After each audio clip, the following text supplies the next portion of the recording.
It is 6 o'clock. I'll call the meeting to order. Please join me in the Pledge of Allegiance. Pledge allegiance to the flag of the United States of America and to the republic for which it stands, one nation, under God, indivisible, with liberty and justice for all. All right. Mr. Merrick, can you do a roll call attendance, please?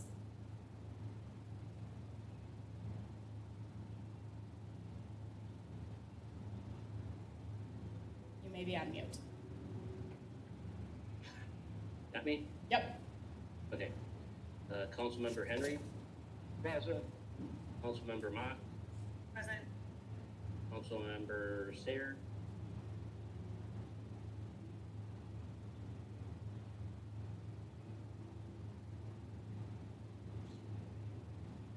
We can see you.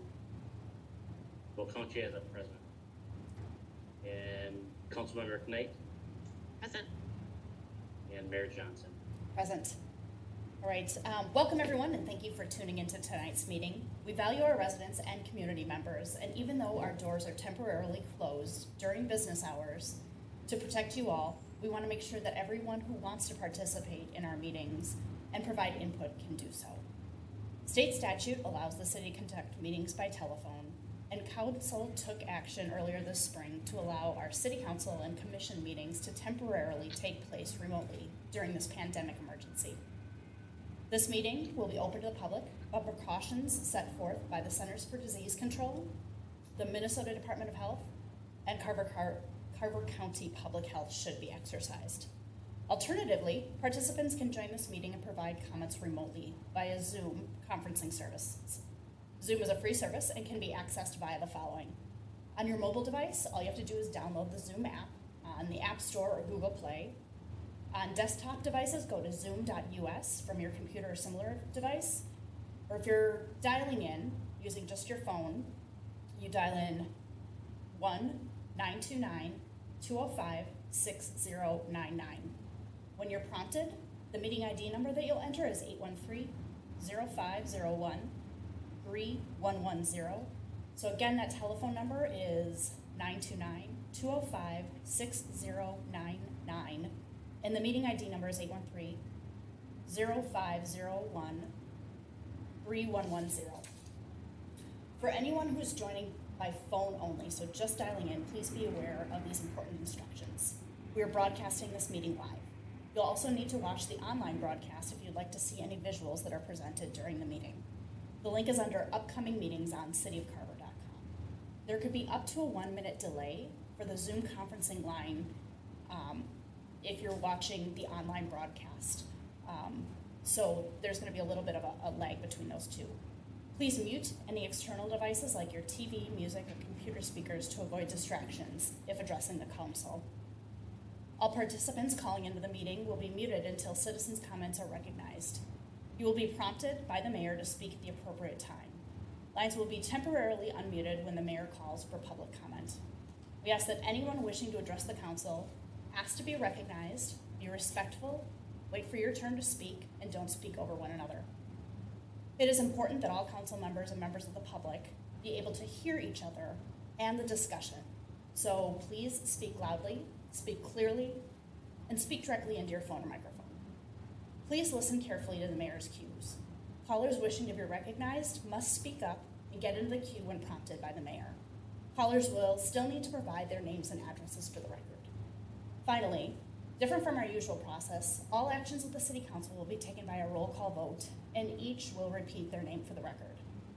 This is a new process for us all, and we appreciate your patience and constructive feedback as we work through this unprecedented situation.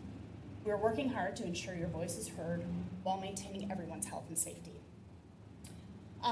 With that, and kind of before we get into the meat of tonight's meeting, I just wanted to take a few minutes to make a really brief statement. I want to acknowledge the pain and suffering caused by the senseless and tragic murder of George Floyd. I want to be clear that there is no place for hatred, bigotry, racism, or discrimination of any kind in the city of Carver. I pledge to use my position as mayor to advocate for justice and respect for all in this community, no matter your skin color, who you love, where you came from, how you worship, or what you do for a living. Everyone is welcome here and must be respected. I strongly condemn the destruction of property and the violence that was carried out this past weekend, primarily in Minneapolis and St. Paul, that is distracted from the otherwise positive and peaceful protests. I also want to voice my support for the overwhelming number of men and women who serve our community as police officers who are equally disgusted with the actions that led up to the death of George Floyd. So with that, we can jump into the agenda unless anyone else has any other comments to make. I'll make the motion to approve the agenda. All right, we have a motion by Councilmember Henry I'll second. and a second by Councilmember Councilmember Mock. Any further discussion? Mr. Mayor, can you please do a roll call vote? Councilmember Henry, Glenn Henry, aye. Councilmember Bach, Chrissy Mock, aye. Councilmember Sayer, Sayer, aye. Councilmember McKnight, Joy McKnight, aye. and Mayor Johnson. Courtney Johnson, aye. Thank you. Motion passes. All right, community comment for anything not on the agenda. Brent, do we have anybody on the line? There's potentially a couple people. Okay, so I will give it a minute here for folks to catch up with the video.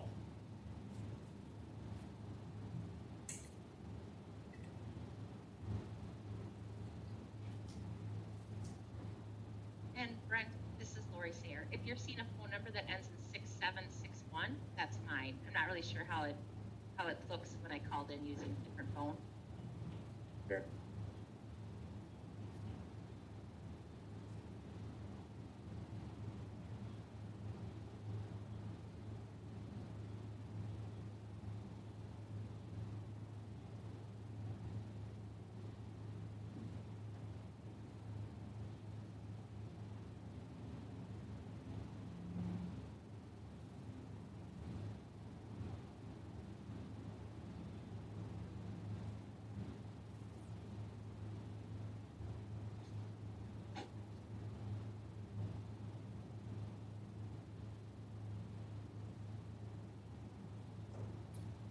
All right, so the minute is up. Let's move on to presentations and reports, the 2020 Community Survey. Mr. Leatherman, go ahead.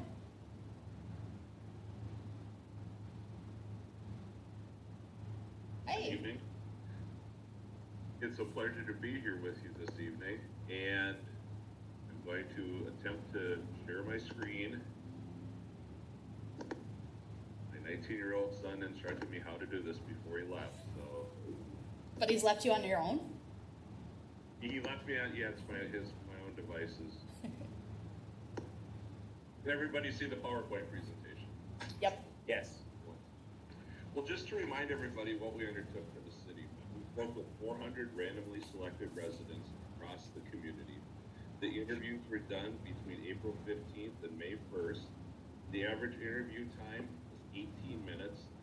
You did have 12% of folks stay on the phone with us for over 45 minutes of their own volition. A lot of them were the community historians. And the non-response rate was very low, 4%. In this, the climate that this survey was undertaken in late April into the first part of May, phoning has been very, very easy to accomplish. Typically, when we're dealing with suburban communities, approximately 40 to 50% of surveys are completed via appointment when it's convenient for the person to take the survey. This time, it was less than 10%. Folks were available. Obviously sitting at home, and once they understood that we weren't going to sell them anything, they were more than happy to talk about their community and something other than the current news of the day. The 400 sample gives us projectability to move them plus or minus 5% in 95 out of 100 cases, and I put up a few demographics from the survey. And the first one is the breakdown of cell phones and landlines. 48% of households indicated that they were cell phone only, 10% were landline only in the community, and 42% had both landline and cell phone. If we continue with the demographics, the residential longevity, the average longevity in the community is about 8.5 years. You did have a quarter of people having been in the community for over 20 years. And you can see you have 26% that have been moved into the community in the last 5 years. The median age in the community is right at about 43 years old, with 28% 18 to 34-year-olds and 29% over the age of 55. 19% indicated they had at least one senior in the household. 45% had children. Very young community with lots of children. Interestingly, on the financial situation in the community, what we found since the stay-at-home order and everything that's happened since the middle of March across the state of Minnesota is an uptick in people's financially stressed situation versus their financially comfortable situation. In January, it was 30% financially stressed, 70% financially comfortable, which is exactly where your folks are at in April. The norm on this right now across the state in the most recent surveys is about 44% financially stressed, 56% financially comfortable. So at this point in time, in the time period, the late April, the financial stresses weren't being seen in Carver as we've seen elsewhere. Now, that will have undoubtedly continue to have grown. I have a statewide that'll be out of the field late next week, so we'll see where we're at now after another month of the stay-at-home and the limiting of business openings. But at this point in time, in April, folks were more comfortable than other folks. And then the male-female split is 50-50. So before I go into what the survey says, any questions on methodology or demographics?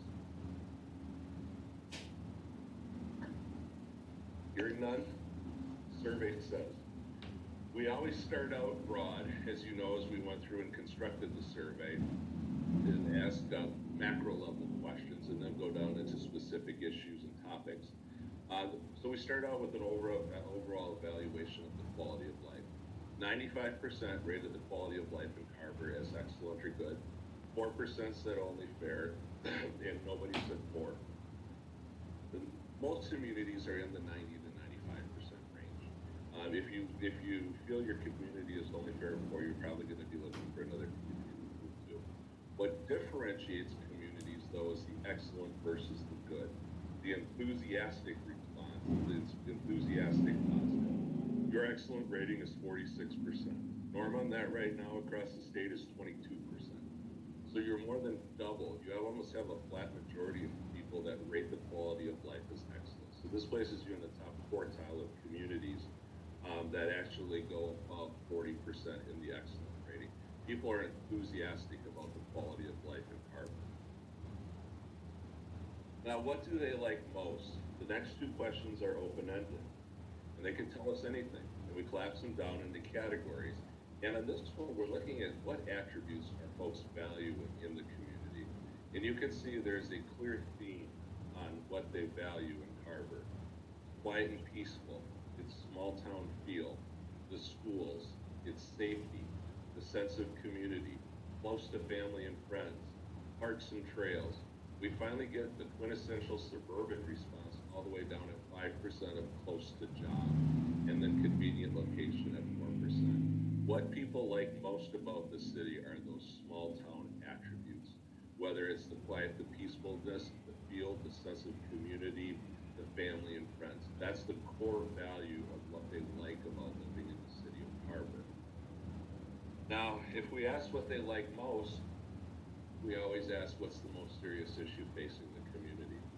And when we look at this chart and realize this is open-ended, I always tell a client that if you have 20 to 25% of folks coalescing around one response in an open-ended fashion, it's a concern in the community. You only have one that hits double digits. It does hit 20%. and that's the concern about growth, too much growth. Then we drop down to 9% each, talking about high taxes and lack of retail and dining, 5% drinking water, and then other idiosyncratic, the closed businesses, lack of parks and amenities, lack of entertainment. So really, you have a concern of growth of 1 in 5 folks.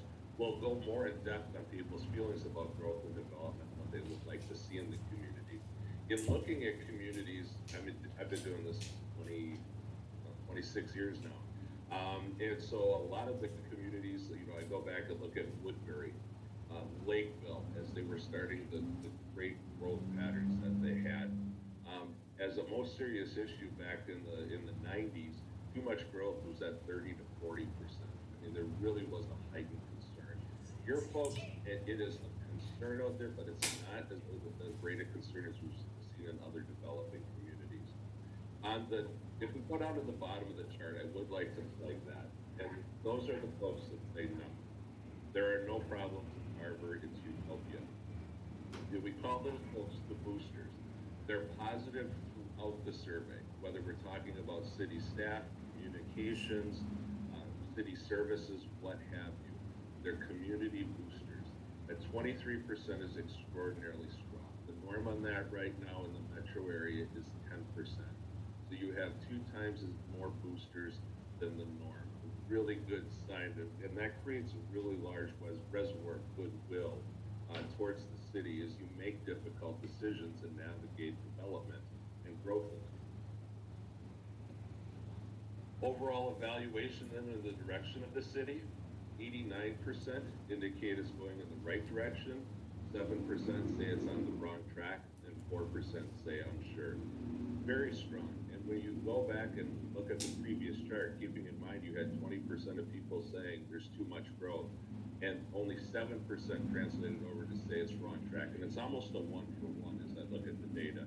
If you said the city was off on the wrong track, you indicated you were concerned about growth.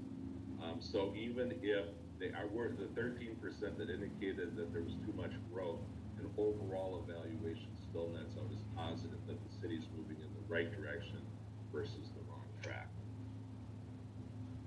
Now, obviously, the rating on this is going to be really key moving forward with the community, because as you grow, it's going to be important to keep those small town values and that sense of community identity and neighborliness in play. And you have a very strong evaluation at the outset. 92% rate the community identity and neighborliness as excellent or good. In fact, 40% rate is excellent. In the suburbs, the norm on this one is about 80%, with 20% rating the community identity and neighborliness as excellent. So you definitely have a very strong sense now. And the key will be, since that's such an important attribute, to maintain that moving forward. This chart just kind of summarizes what we've seen then, especially on what they like most. Do they view Carver as a small town or a suburb? 52% see Carver as a small town. Only 16% say it's a suburb, and 32% see it as both.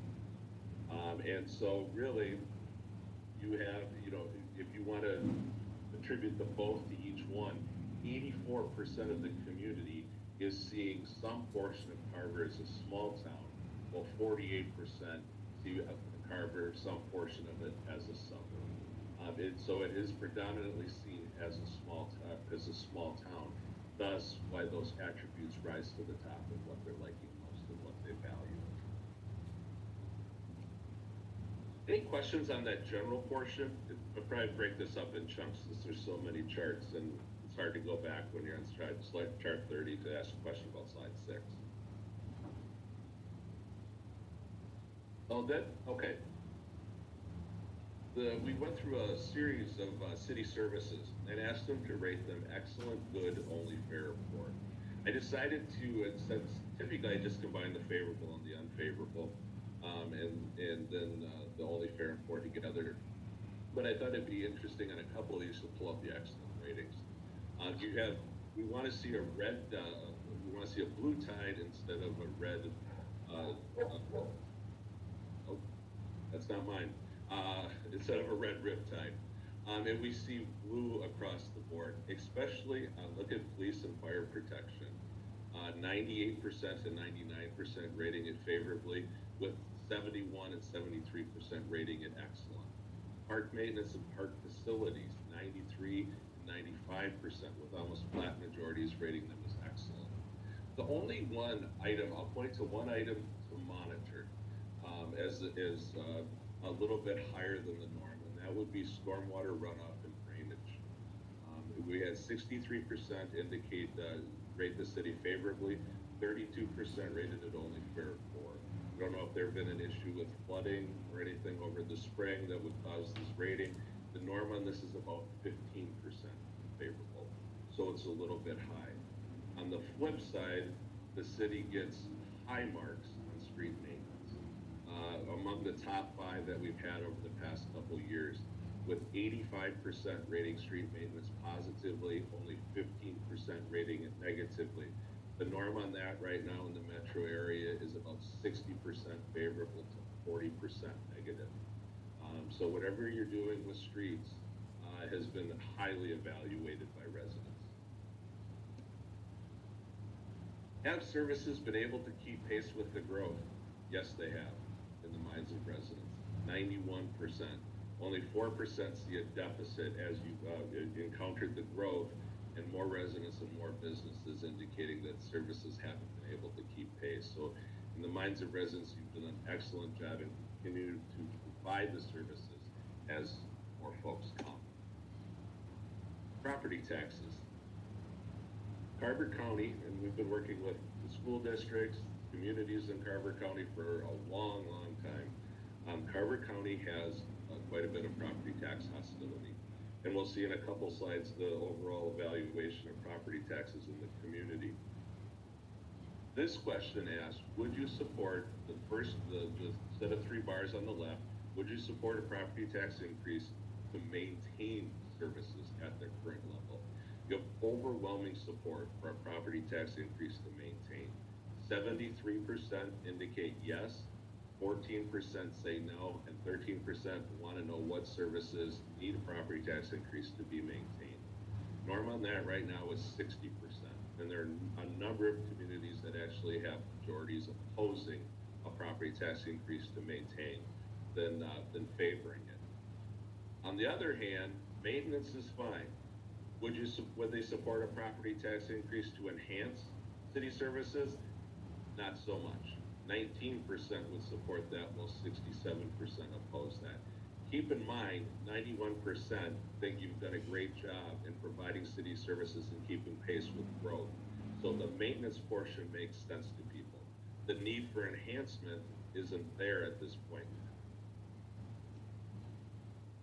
What percent do they believe is going to the city government out of their property taxes? It comes in roughly at about 28, 29%, indicating they believe that's the percentage. So they underestimate by a bit. We do tell them after this question that it's actually 35%. When they have all the information then, and you ask about how will they rate their portion of their property taxes going to the city, do they think it's very high, somewhat high, about average, somewhat low, very low? You have 51% indicating they're either very or somewhat high, 42% about average. Not surprising, nobody said low. Very few times in the city have 2% say low, so you're not abnormal there. What differentiates communities is the high category to the average category. And we've said a baseline in the data that if you go over 50%, a majority indicating they think their taxes are high, you are a hostile property tax climate. Now, you just break that threshold at 51%. It's not as high as I would have expected to see out of out of Carver County over the past 5 years, where typically we see 60%. What's an extraordinarily high tax climate? There's one community in the Northwest metro area that a couple years ago was at 77%, very high. So that is a very, very difficult tax environment.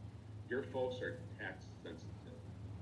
I would not necessarily classify them as tax hostile, especially with the slide that was a few slides before, where were willing to discuss a property tax increase to maintain services. So in my opinion, the key question on a city survey is always this one. It's where the rubber hits the road. When you think of the city services you receive and the property taxes you pay, how would you rate that value? 82% rate the value favorably, 13% rated unfavorably. Norm on this one is about 75%. But keep in mind, the equation is different from community to community. Different communities have different service ratings, and other communities have different property tax sensitivity ratings. What's extraordinarily strong, though, is comparing it back to the previous chart. 51% indicated they thought their taxes were high.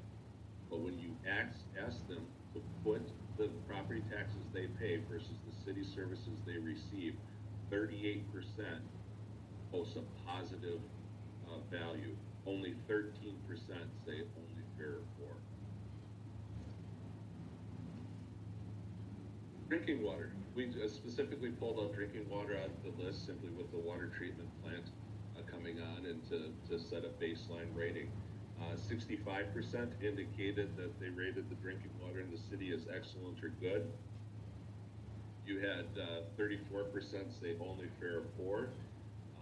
And this one obviously varies, where all over the place depending on the city, the aquifer, the age of the water treatment plant. Just for your information, we followed up with those that said only fair and poor and asked why did they rate the drinking water as only fair and poor. Your folks, 45% of them were reacting to the poor taste, 26% were reacting to the rust color. Those were the concerns in the drinking water if they rated them only fair or poor for 70% of those folks.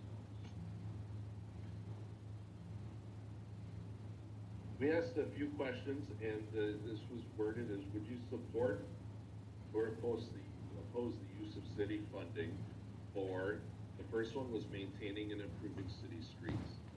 88% indicated that they would support, 12% would oppose. If we look at it, 51% would strongly support, a flat majority. What about, would they support the use of city funding for improvements to the levee along the Minnesota River to meet FEMA certification? 87% would support, only 12% opposed, 60% strongly support.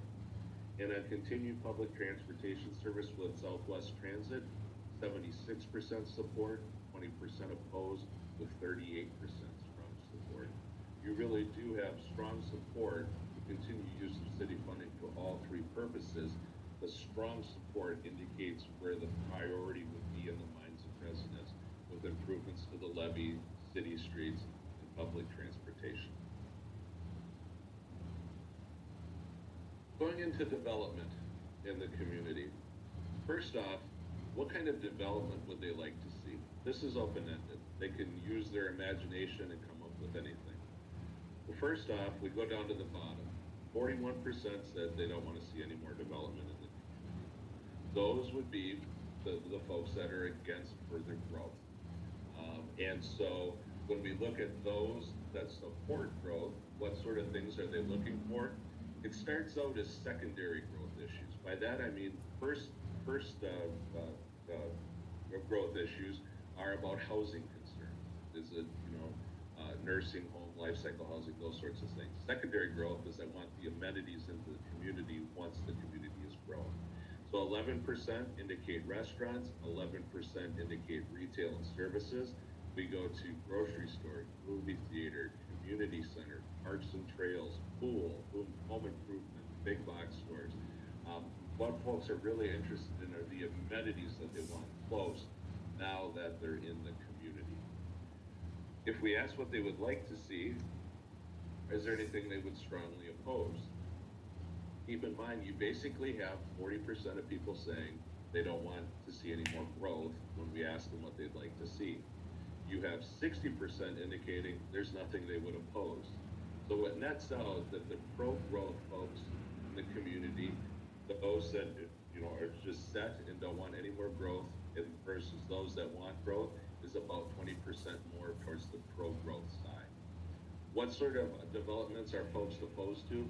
There's not one item they coalesce around that hits 15, 20%.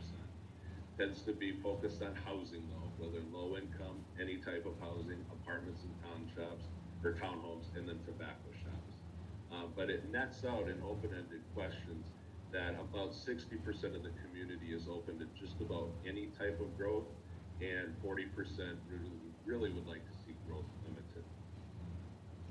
What about providing financial incentives to attract specific types of development? Yes. And this changed after the recession of 2009 or 10. Before that, suburbanite and outstate Minnesota, the core cities always were supportive of financial incentives to bring in development. It's just how those cities were built. But you would typically see only about 40% support for the use of financial incentives. When we had that recession a decade ago, it really changed everybody's mindset on financial incentives. And now there's not a community that we've surveyed in the last 5 years that oppose them. Your folks, it's 80% support to 14% opposition, a strong endorsement of the use of financial incentives. Going through a list of city characteristics, and this is set up to look like a stoplight. So green indicates there's not enough, bring more, go ahead and bring them in. Yellow, we have about the right amount, and red, there's too many, too much, stop. Well, first off, with the yellow, there's a lot of yellow on this chart. There are very few items that actually go below the 50% when we're talking about housing. If we look at the housing section on rental apartments, it's pretty balanced with too many, too few. On condominiums and townhomes, pretty balanced. The one concern that comes up in the housing, and this is not uncommon, is the starter home concern. When you have such high levels of, especially on the quality of life rating, and people love living in the community, and especially with as young as you are, parents start worrying about whether if their kids want to move back when they're older, is there going to be a place to live for them? The front end of life cycle housing. And that's the case with 44% of the community saying that there's too little, too few starter homes. On the move-up housing, it nets out about the same. High-end housing, a little bit more desire for more versus less, 11 to 24%. Assisted living and one-level housing association, that taps into the other side of life cycle housing. That is, they age and they outgrow their kids leave and they want to downsize their home. Is there a place for them to live in the community? It's more pronounced though at the front end of the life cycle than the back end of the life cycle housing at this point. And then on affordable housing, affordable housing in and of itself has connotations that people don't like. But what we frame it up and give them a definition is saying affordable housing defined as a single family home costing less than $220,000. So there's a price point associated with it. You can see it's almost a one-for-one going back to the starter homes. 52% indicate there's too little, only 4% say there's too much.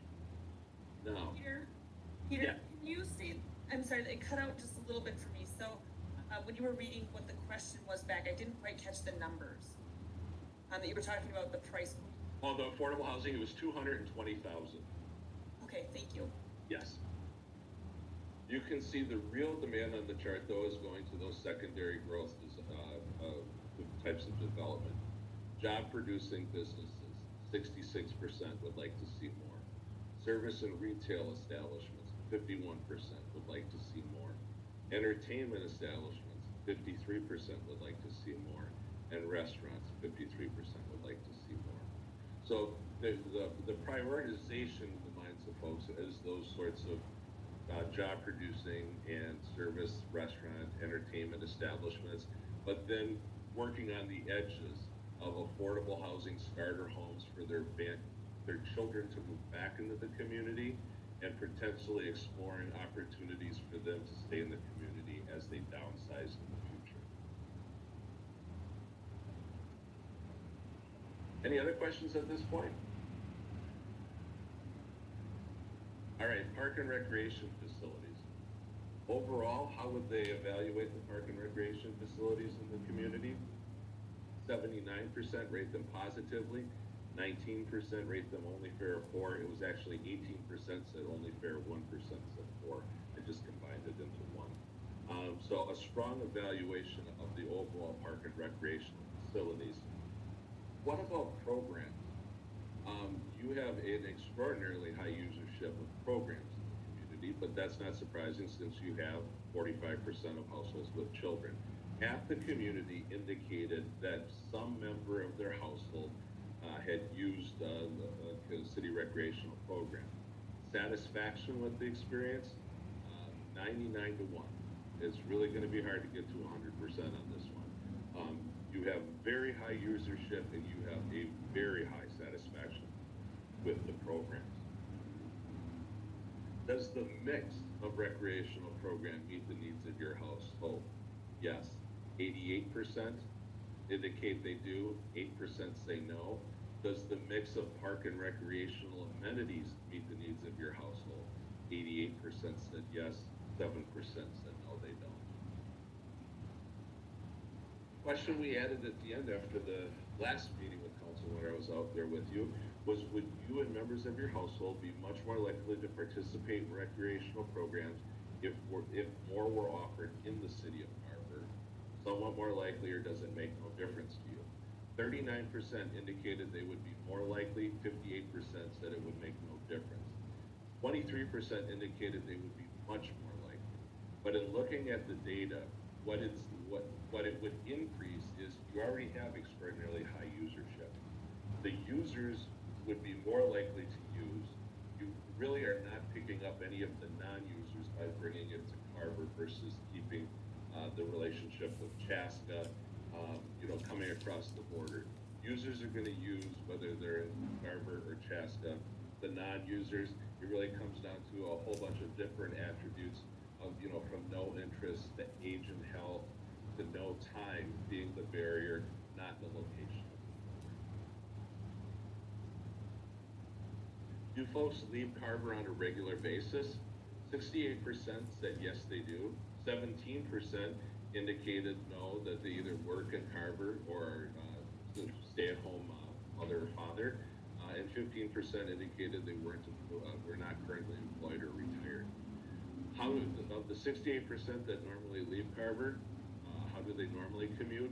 81% indicate they drive alone, 7% indicate they van or carpool, and 12% use the bus. Continuing with the 68% that leave the city on a regular basis, how would they rate their commute? 89% rated either excellent or good, 11% only fair or poor. In this one, it really comes down to expectations. It tends to be the further out you are, you have you have a higher tolerance for longer commutes. And so the closer you're out of the city, the longer it takes you, the more frustrating it is. Your folks are perfectly content with the level of their commute right now at 89%. Now you could, obviously you only have 24% saying excellent, so it could be improved when you go from good to excellent. But overall, there's high satisfaction. Are residents aware of Southwest Transit? Overall, 79% were aware of the services. 20% though indicated no, they weren't. So that is an opportunity for more communication and information.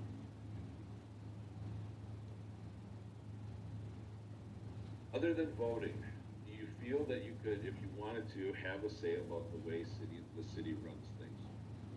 This is an interesting result, and now I've got, this is 4 cities. I just ran another one last Friday on this question, where we've seen a drop in the number of people saying yes. The norm on this is roughly 60% yes to 40% no.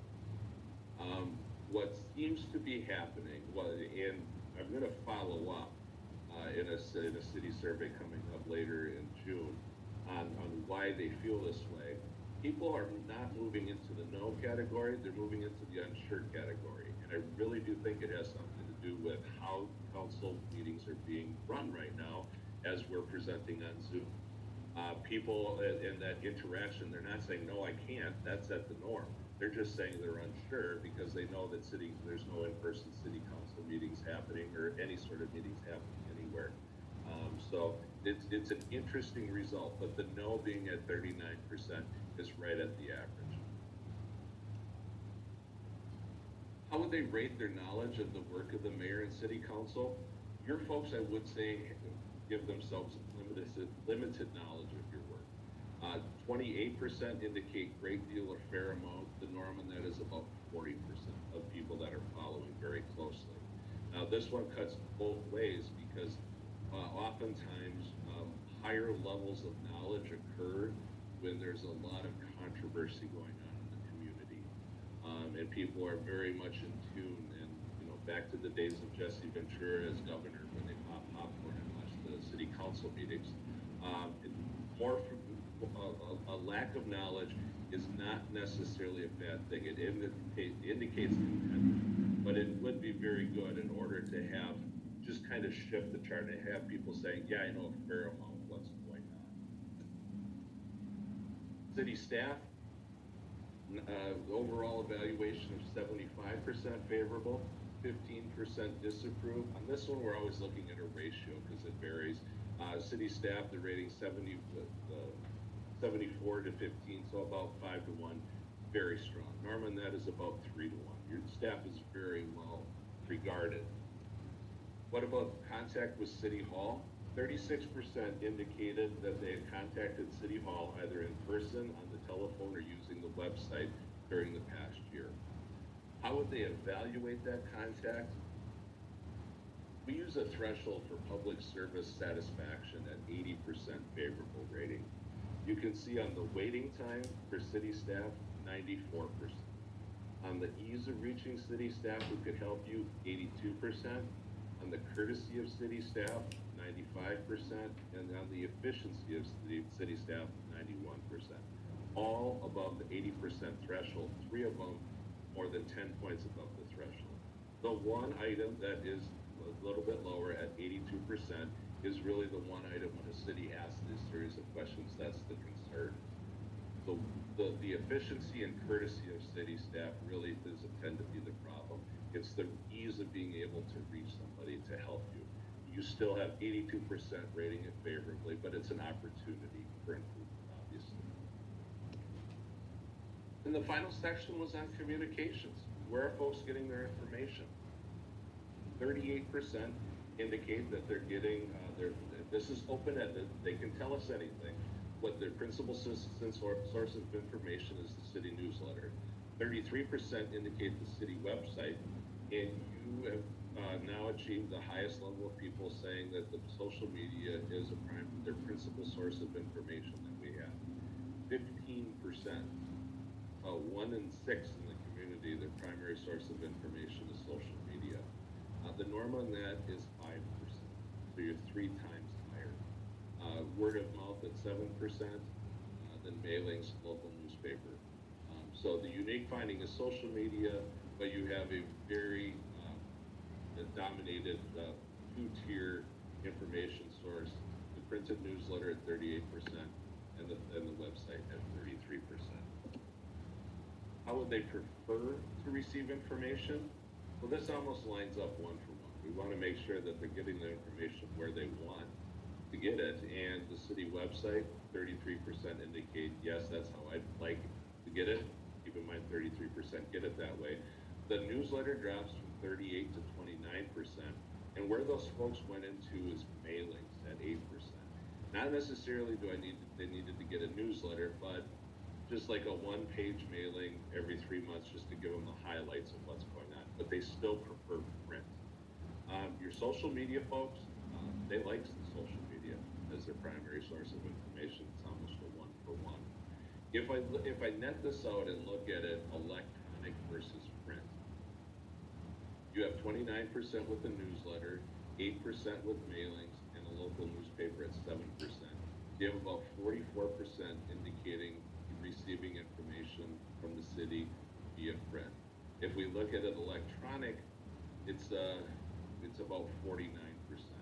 So you're tipping towards the point of a preference for electronic, but you still do have about 40% that want some form of print available to them. Peter, excuse me. So for this, you said that basically everybody kind of stayed within their categories, if you will. The social media people stayed in social media as far as their preference, and that where they dropped, let's see, for the city newsletter, those were the folks that went to mailings, correct? Mailings, yes. Okay. Thank you. Yep. Turning to the newsletter specifically, 79% indicate that they regularly read the newsletter. That's extraordinarily high. Most cities don't have 79% that remember that they received the newsletter, much less read the newsletter. So how would they evaluate the newsletter? Very strongly. 88% rate the content and the format as excellent or good. Only 13% said only fair. So the newsletter is very well read, and it's very well regarded for content and format. 88% indicated that they had internet access at their home. 12% had no internet access. Of the 88% that indicated that they had internet access, 74% indicated that they had viewed or accessed the city website. So approximately 2/3 of the community have been to the city website. On the content, you had 82% rating the content favorably. I'm sorry, 92% rating the content favorably. On the ease of navigation, 92% rating the navigation. You can see with both of them, though, there's opportunities on this one as more people inevitably move to the website. Website users tend to be harsher critics and make it more difficult.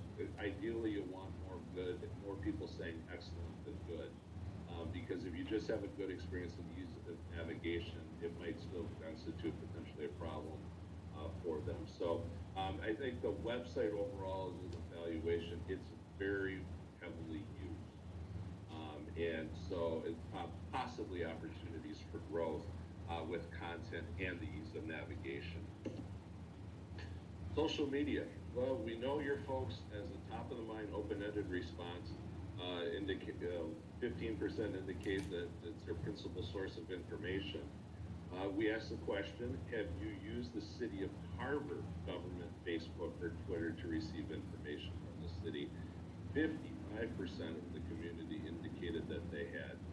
That's twice as high as the norm that we have of 27%. Extraordinarily high numbers of people regularly reading Facebook or Twitter in the community. And then how would they rate the city's social media? 84% rated positively, 17% say only fair. I believe that's the last question. So there's a lot of information. Overall, this sets the benchmark for the community. The first time you can have a broad look at how residents feel. Where people's sentiments and feelings were in the past, we don't know. And as you move forward, whether you do a survey every couple of years or every 5 or 6 years, at least you have this benchmark in order to look back at time and see how decisions impact people's attitudes and opinions.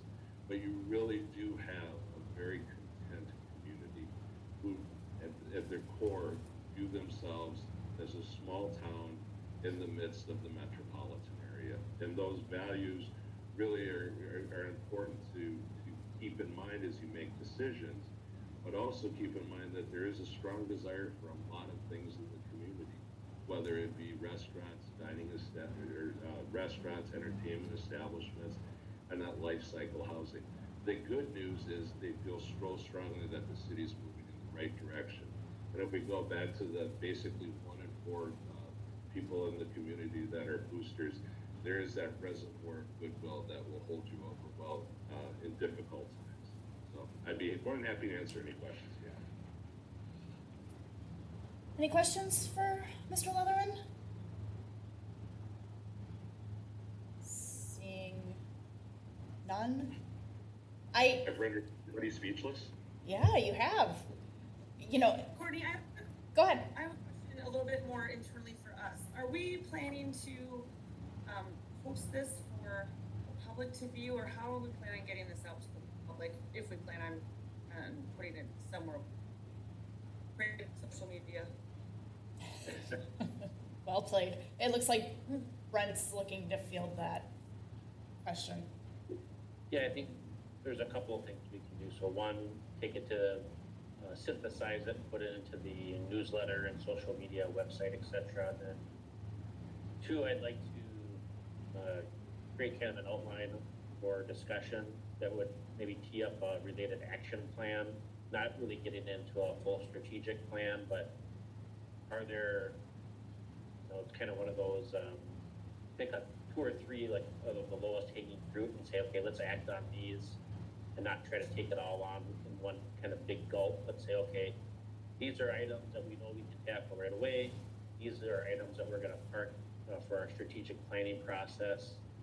And these are items that we want to serve as influencers or indicators for other projects. So for example, having some of this background already, I've talked to Chad and Dan Monis and some of the folks that are working on our water treatment plant and asking them to use this information as a way to inform and educate ourselves on the design process for the expansion project. And that'll more than likely end up being one of the discussion topics that we get into when we bring this back to the council at a future work session. But I would say it's multi-tiered, but to Councilmember Mott's initial question, yeah, we'll put together a summary, show it to the council, and then get it ready for distribution to the residents.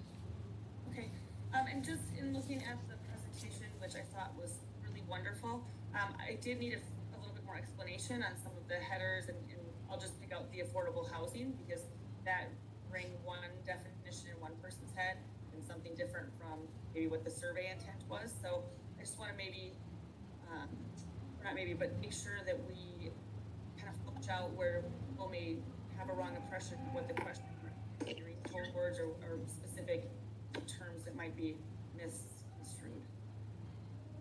I would add one. Typically, when cities share it, and we'll write a summary of all the findings, kind of what I've talked about tonight, that kind of synthesizes it all down. And so they tend to share that. They tend to share the PowerPoint, but then they tend to share the survey itself, just because. So you will have people say, "How was this question asked?" And obviously, I can't type the exact verbiage of every question on every slide, but to have that document so people can review back, and especially on an issue like affordable housing, that's very important. Great, thanks. Go ahead, Lori. Yes, thank you, Mayor Johnson. I have some questions geared for you, Peter, and thank you for the presentation. And you're going to provide a summary. Am I understanding that correct? Yep. Okay. In that summary, do you or could you include like kind of the strengths, weaknesses? Is that part of a commentary you put together? Yes. Yeah, there'll be all sorts of, we'll go through the survey, kind of walk you through it, and then come back with the overall conclusions, recommendations, and everything. And I remember from previous meetings that you've done this for several other cities, and you've mentioned a few.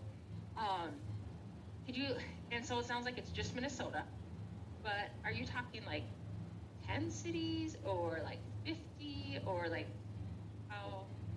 I mean, over the past decade, I think it was well over 60 cities specifically. These cities go on different cycles, and a lot of it goes on growth patterns. A more stable suburb, a first-ring suburb, Richfield, Okay. not a lot of change. New Hope, they do a survey basically once every 8 years. Change is glacial. When you're in a high-growth area, some communities will do it every 2 years. One community will survey every single year. So it really does vary. But then also, in order to be able to create the norms, we always do a spring survey and a fall survey of the metro area, and we share that with the city managers at the meeting. But that also but that also helps establish those norms for communities that we don't work with on a regular basis. So for metro area, what are you commissioned by a certain city or group, or you just kind of do that to get your own? With our metro area survey, that's our own. As we do a spring and fall survey for the metro area school districts and cities in order to fill in any gaps and establish norms that we need. Interesting. Thank you. You're welcome. Go ahead, Joy. I don't have any questions. I just want to make a comment, Peter. It was extremely helpful for you to walk us through the presentation and compare our city with others. That was really helpful because this is just one data point and we don't know how we compare to others. So that was extremely valuable for me. It helps identify where our strengths are and our weaknesses are and areas of opportunity. So that's great. I agree with Christy's comment, you know, as we flesh out what we present to the community. When I was going through the presentation, I couldn't remember all the questions we asked. So some of the headers and descriptions and things didn't resonate until I went down and read the full survey response at the end and I went, I get it now, right? So I think some kind of combination of those two will be helpful as we share this information out. I agree with that. Those are my only comments. Thank you. Anything for you, Glenn? Glenn, you're on mute. You're still on mute. Am I unmuted now? Yes. Okay. My only question was, I kind of misunderstood the knowledge of the mayor and city council. That was kind of concerning to me because a very little knowledge of the city council. That kind of raised the red flag. But once you described just how that question was presented to the participants, then it did make more sense. So I'm glad that we got that clarification because I'd rather be known for the things that we do, both pro and con, and that there's a lot more understanding as to what we are trying to accomplish in Carver to the local citizens than we realize. And I think as you continue to grow and develop, that will be important to drive people. It's not, and it's kind of a sad commentary but it is a true commentary that the more knowledge they have, the more about what's going on, the more volatile it tends to be. Yeah, that's true. I can see that. Yeah. That's all I have, Chris. Thanks. On behalf of Christy, No, I thank can't you. hear you.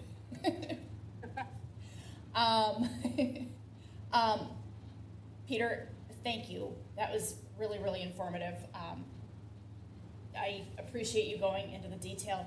I think, Brent, kind of when we package this and get this ready for more prime time, although it is out there now through the form of this meeting and the website, I think it might be beneficial to also include a link to the video of this meeting because just Peter hearing you in real time and kind of fielding our questions, even though it was, better part of an hour, I think it's really would kind of literally add that color commentary that you just did as you were going through it. So I think we should kind of add that to the communications package when we wrap this all up.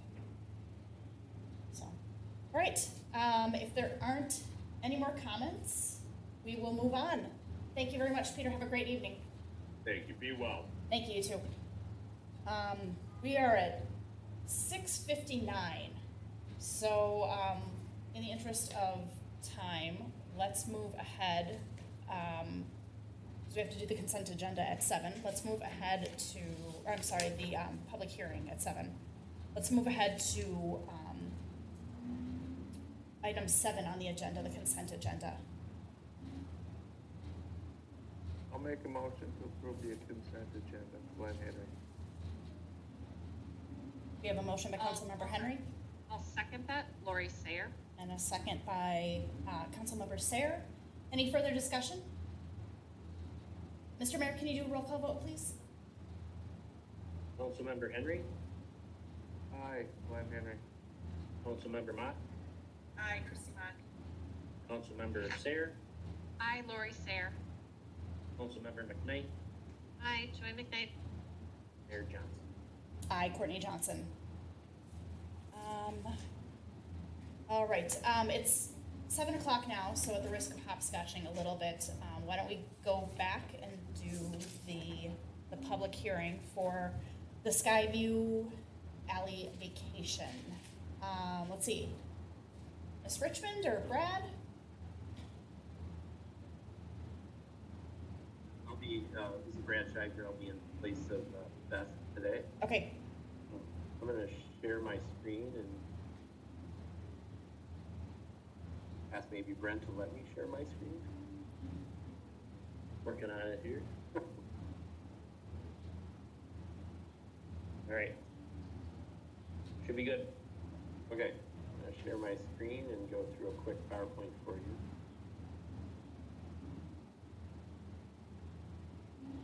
All right, I assume you can see it. This is a public hearing for a request for a alley vacation and a lot combination.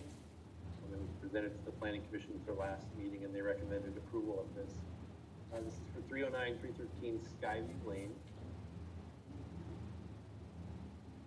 This is the property that we're looking at here.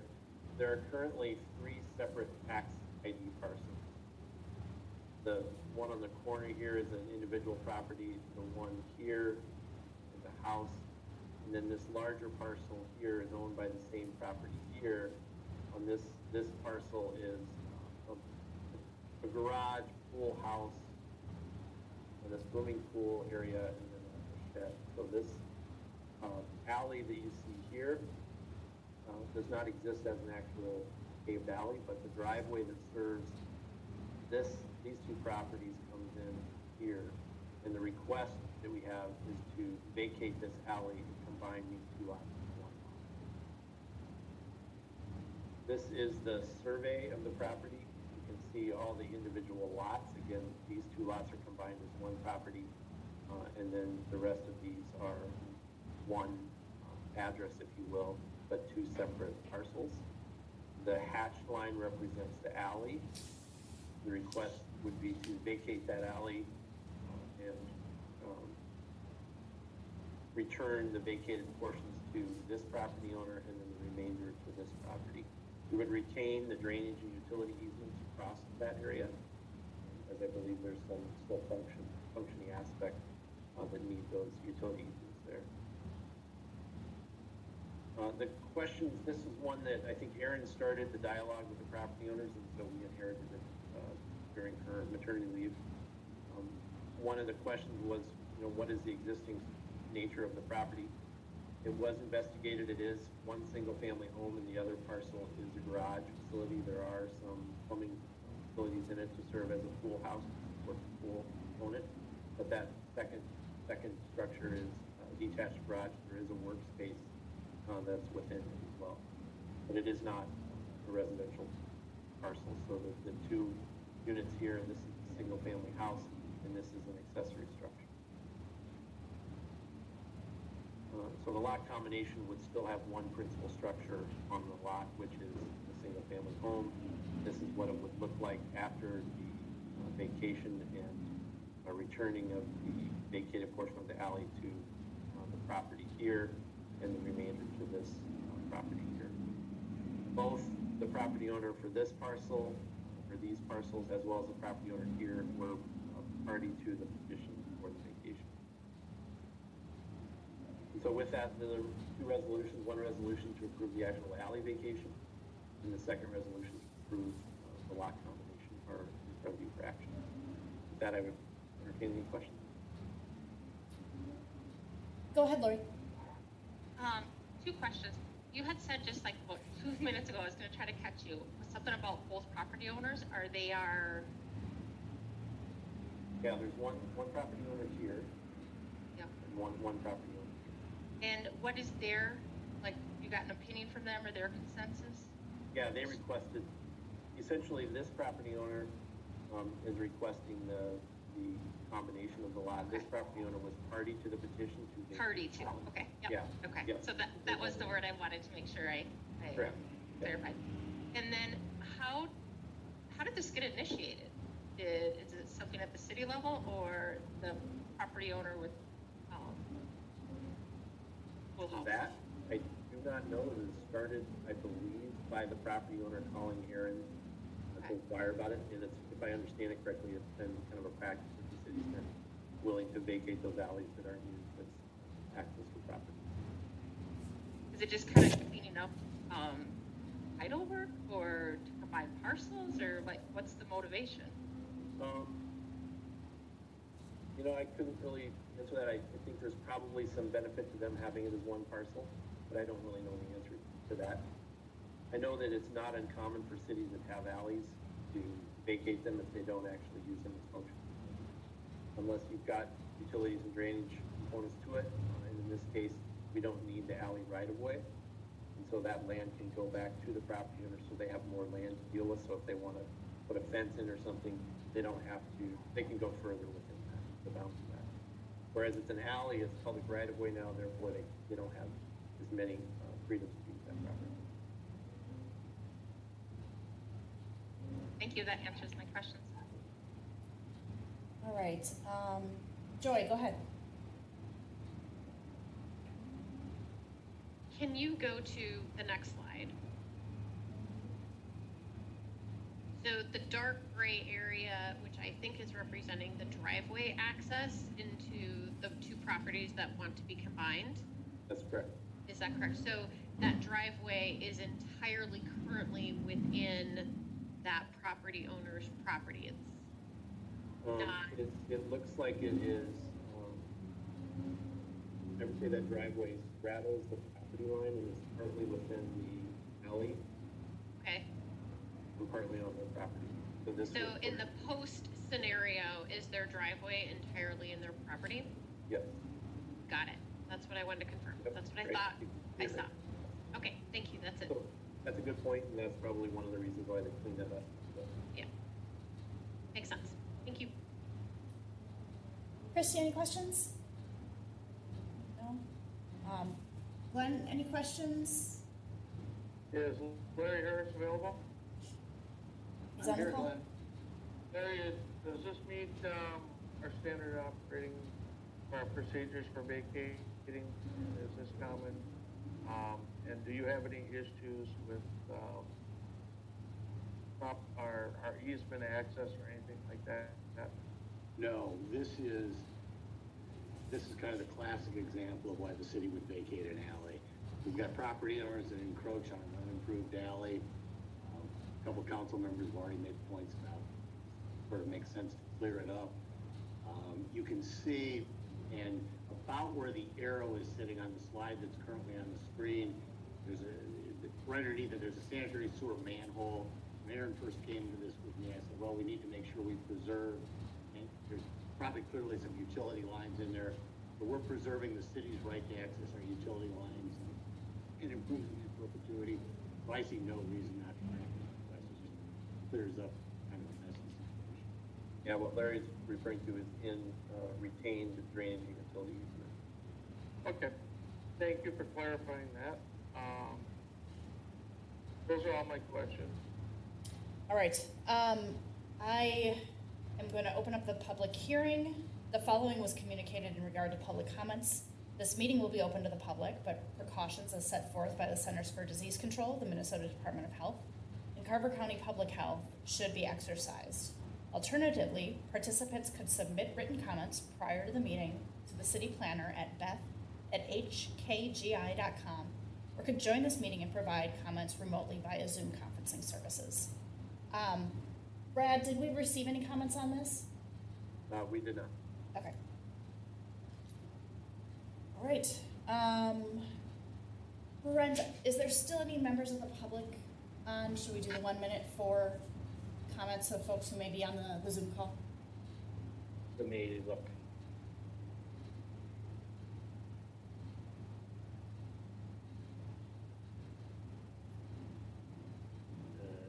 I just see one guest with a phone number ending in 3331.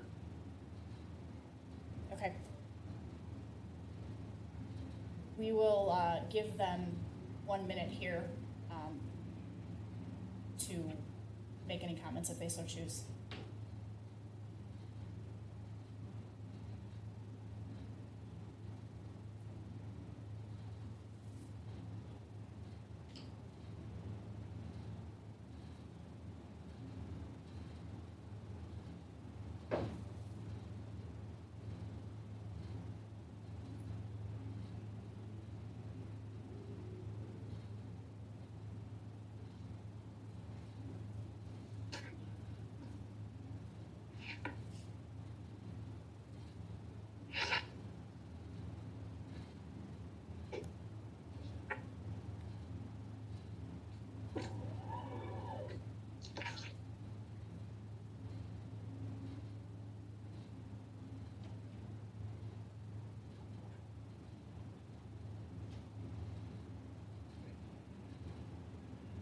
All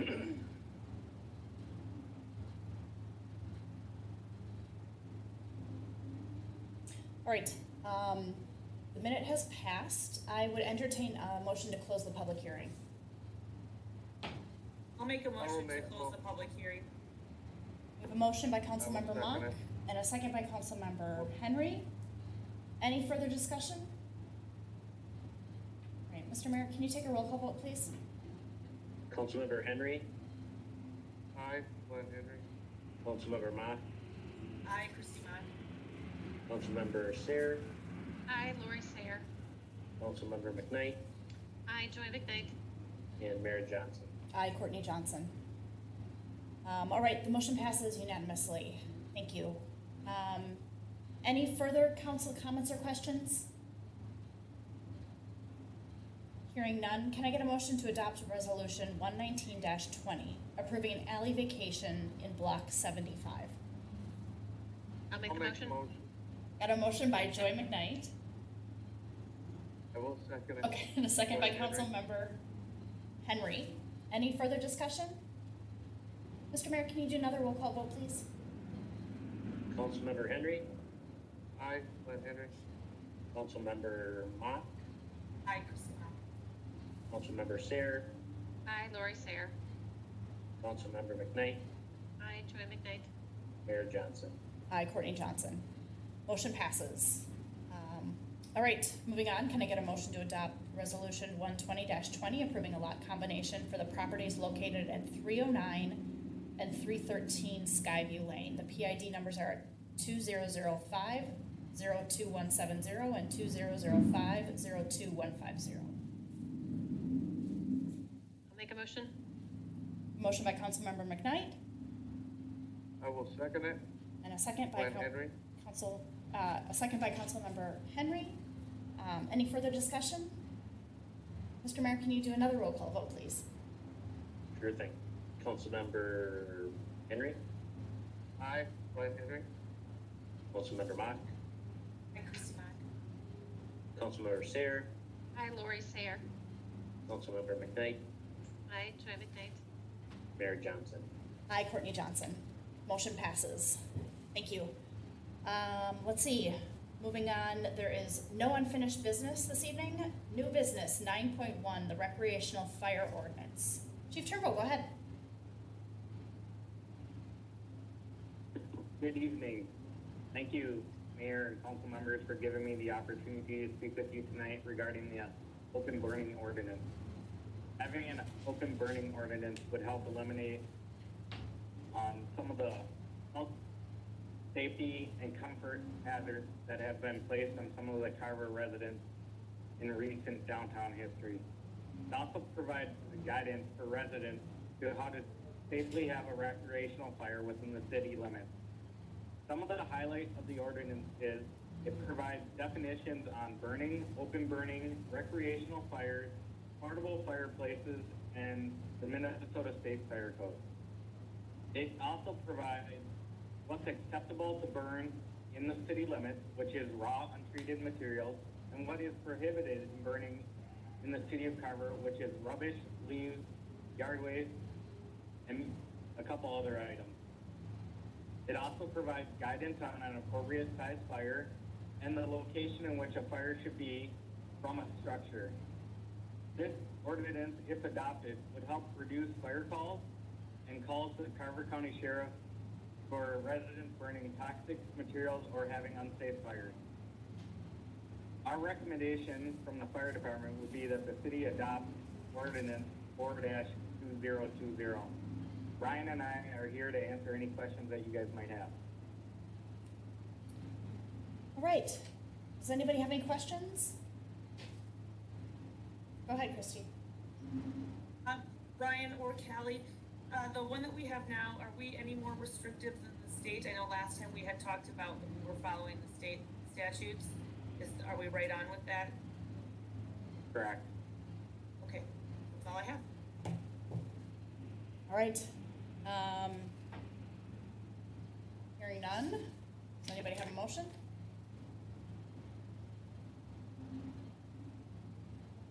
I'll make a motion to approve ordinance number 04-2020, amending chapter 32, article of the Carver City Code relating to nuisances by adding specific provisions relating to prohibitions on burning and open burning, and amending section 30.23A of the city code. We have a motion. Do we have a second? Second. Okay, motion by McKnight. Councilmember Henry and a second by Councilmember McKnight. Mr. Mayor, can you do a roll call vote, please? Councilmember Henry, Aye. Glenn Henry.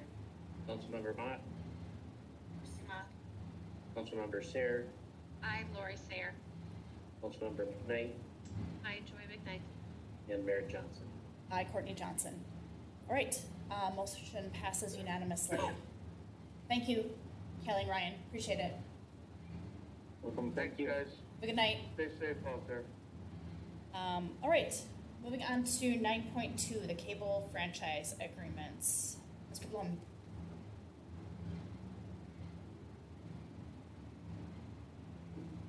Thank you, Mayor, members of the council.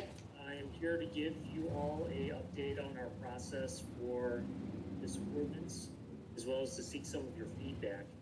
First, I'll update you and say that we have received proposed ordinance and agreement suggestions from the two potential franchisees, Jaguar and Comcast. They both have submitted documents that can be used for your findings. Jaguar's submitted an application, and Comcast has submitted a similar document to let you know a little bit about their background for findings purposes. In regards to the specific ordinances, they are constructed in a way to be on their face ordinances, but they do have addendums such that they can be quickly made into the agreements that are also necessary for this process. Additionally, we had desired, I think, in the beginning to have one ordinance for all franchisees. In speaking with franchisees, they both had suggestions that were different, and in trying to be expeditious and not put too much into this particular issue, we have taken what they've given us, made some modifications to make sure that they meet our minimum statutory compliance points, and now we're here to present those two ordinances to all of you. I do have some very specific points that I would like to highlight, and you may want to opine on before the end of the process.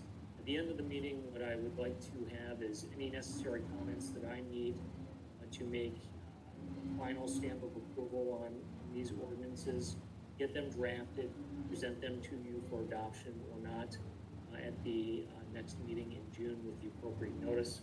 In that time period, I can also send a copy to both of the franchisees in case they want to submit their ordinance.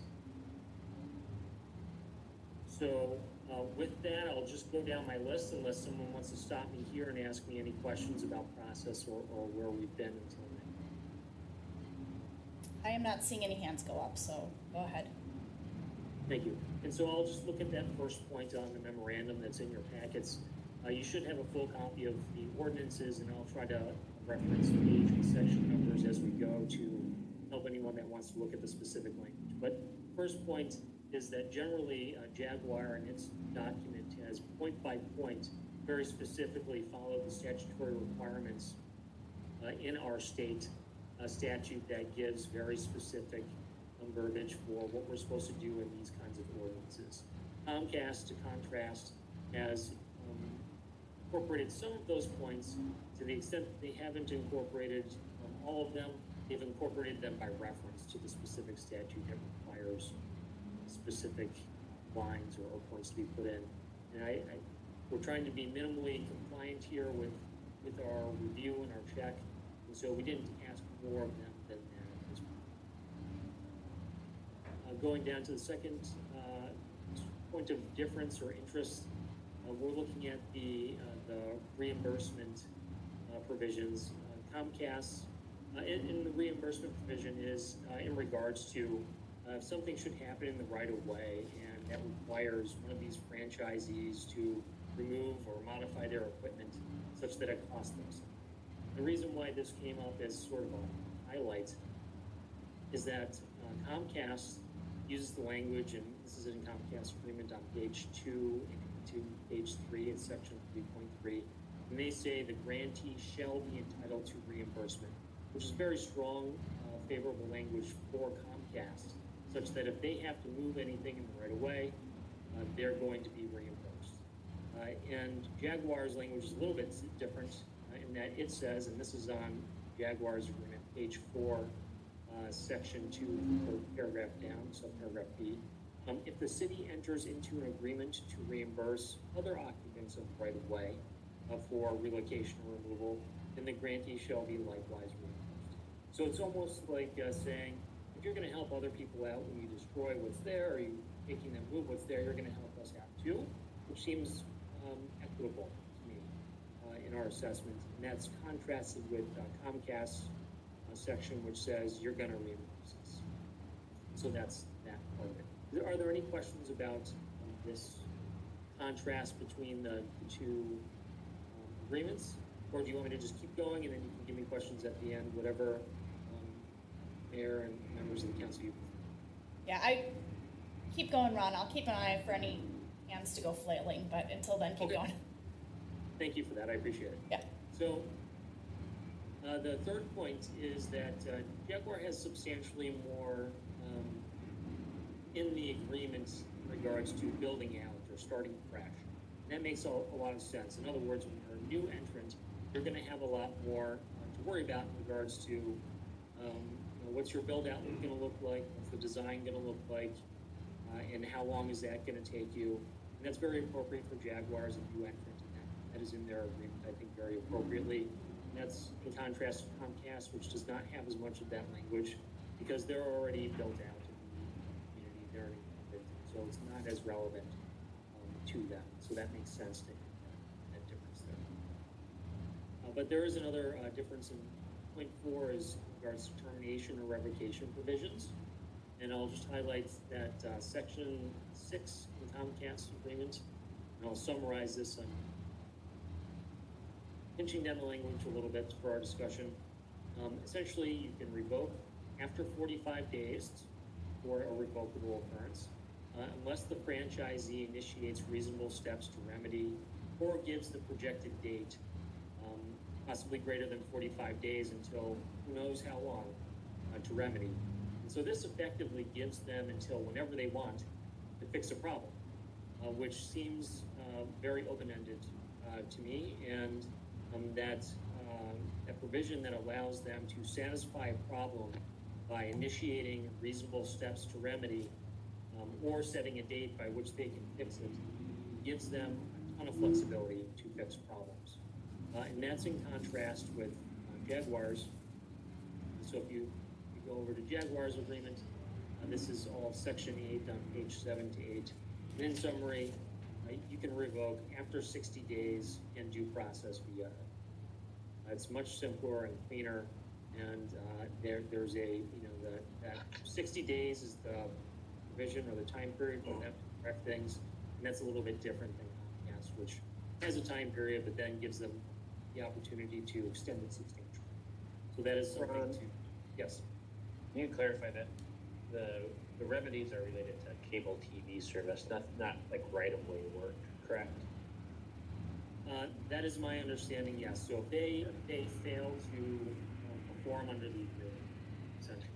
So for in kind of layman's terms, council, this is for cable television service, so that even though the council has an agreement with them for cable television, you're not putting yourself in a position to be any more stronger or meek as it relates to cable television service than you are now. But is that fair to say, Ron? Well, as we are right now, there's no franchise ordinance or agreement, and so you're very right in saying whatever this is, it is more than what we have now, which is nothing. So there's no ordinance or franchise agreement in place, and so I am pointing out the differences in two things that would both be more than what we have now. Do I hear you, Ron, as saying that it's your preference to be a little bit more rigid with Comcast, so that it not only aligns with Jaguar, but so that it's not left, in your words, open-ended? Well, to be frank, I don't have a preference. I just want to be objective and present the differences that might draw your attention and you might want to be aware of before you put into effect both of these ordinances and agreements. If it's not something that's of great importance to the council, then that is your discretion to accept that either way, or if it is something of great importance, what I would do if you, for instance, had a preference for me to make one agreement look like the other, I can make that draft change and submit it to the party in between now and in the next meeting. But that's completely up to all of you. Can I interject?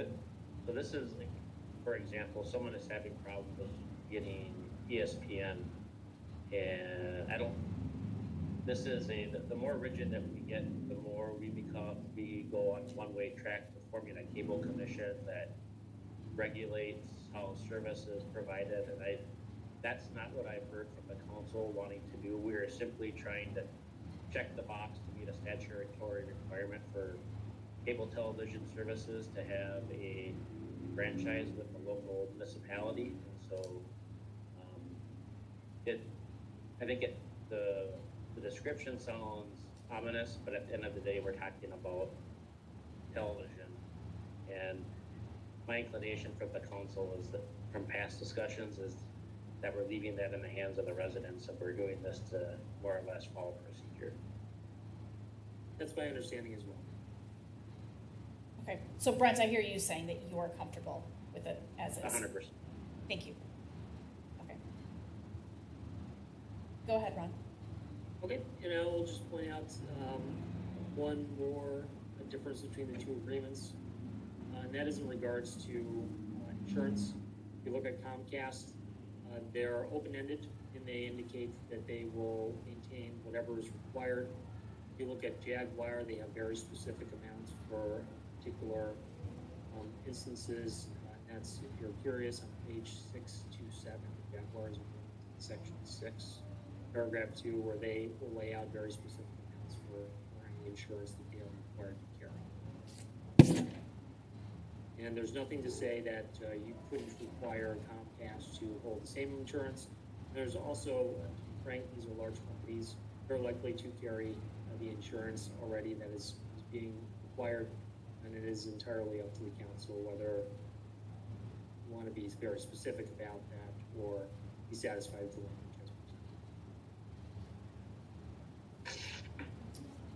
All right. That's your list, correct? Okay. Yes. Okay. Any feedback or questions from council? Seeing Christy shake her head no. Seeing no from Lori and Glenn. Joy? Joy's putting herself off of mute. Go ahead. I guess, okay, so my question is kind of what are our options to move forward? I think I heard that we kind of wanted to have one ordinance, one agreement. We have two entities who have submitted different ones. Ron's gone through the differences. So is option one to accept them as is and not put any more effort into it and allow there to be two different ordinances and two different agreements? I don't know what the implication of that is. Or is option number two to try to make them the same and give some guidance on which way we'd like to see it go? Are those our options? Mayor, members of the council, you stated that correctly, and the big difference point in those two paths, one being we proceed as it's been drafted in two ordinances, or we prefer to pick one set of language and impose that on both potential franchisees. That's a matter of effort and funding and desired application of resources, and it was definitely my understanding that path one was how we were headed which is to try to work with both the franchisees, obtain something that's minimally compliant, so that we can move forward, be compliant, and spend as little resources on that as possible. Option two, it's open-ended, and there could be substantially more effort in wrangling one agreement into place. Okay. And Brent, correct me if I'm wrong, but something about us heading into the waters of Cable Communications Commission if we go more option one. Yeah, I mean, there's two distinct paths. And I think if you were collecting a franchise fee for cable, and there was what's called a PEG fee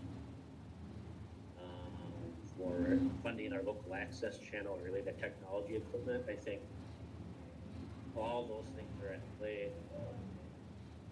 I'm not hearing anything that's significant. There are differences in these agreements, but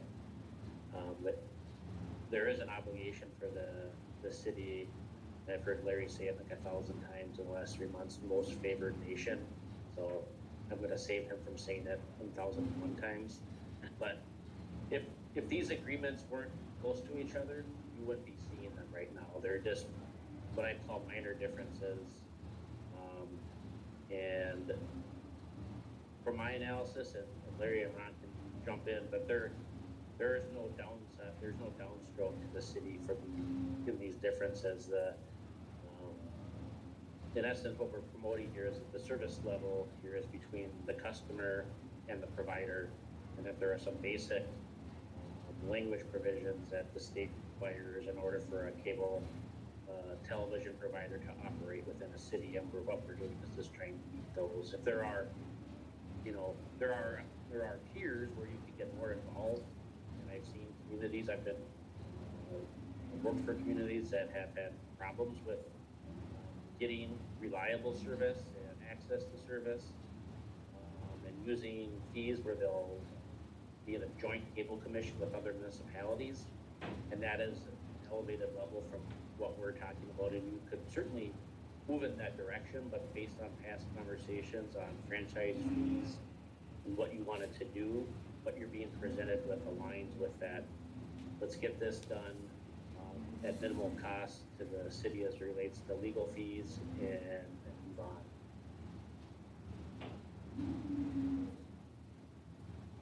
Joy, did you have any more questions? I'm kind of jumped in there, sorry. No, so I guess, well, maybe my question is for Brent. Is there any downside to accepting two different agreements that are a little bit different? I leave that to Ron or Larry. From my chair, it would be preferred for them to be exactly the same, but and Ron and Larry have been kind of subject to my pushing on this. I don't want to see this city spend an extra $2,000 to get two documents exactly the same. Okay, that's what I understood. I just didn't know if there was any other implication that would be, or that would outweigh that cost.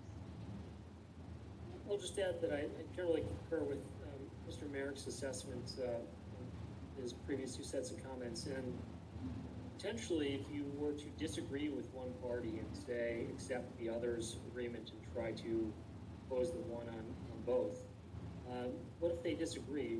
We're talking about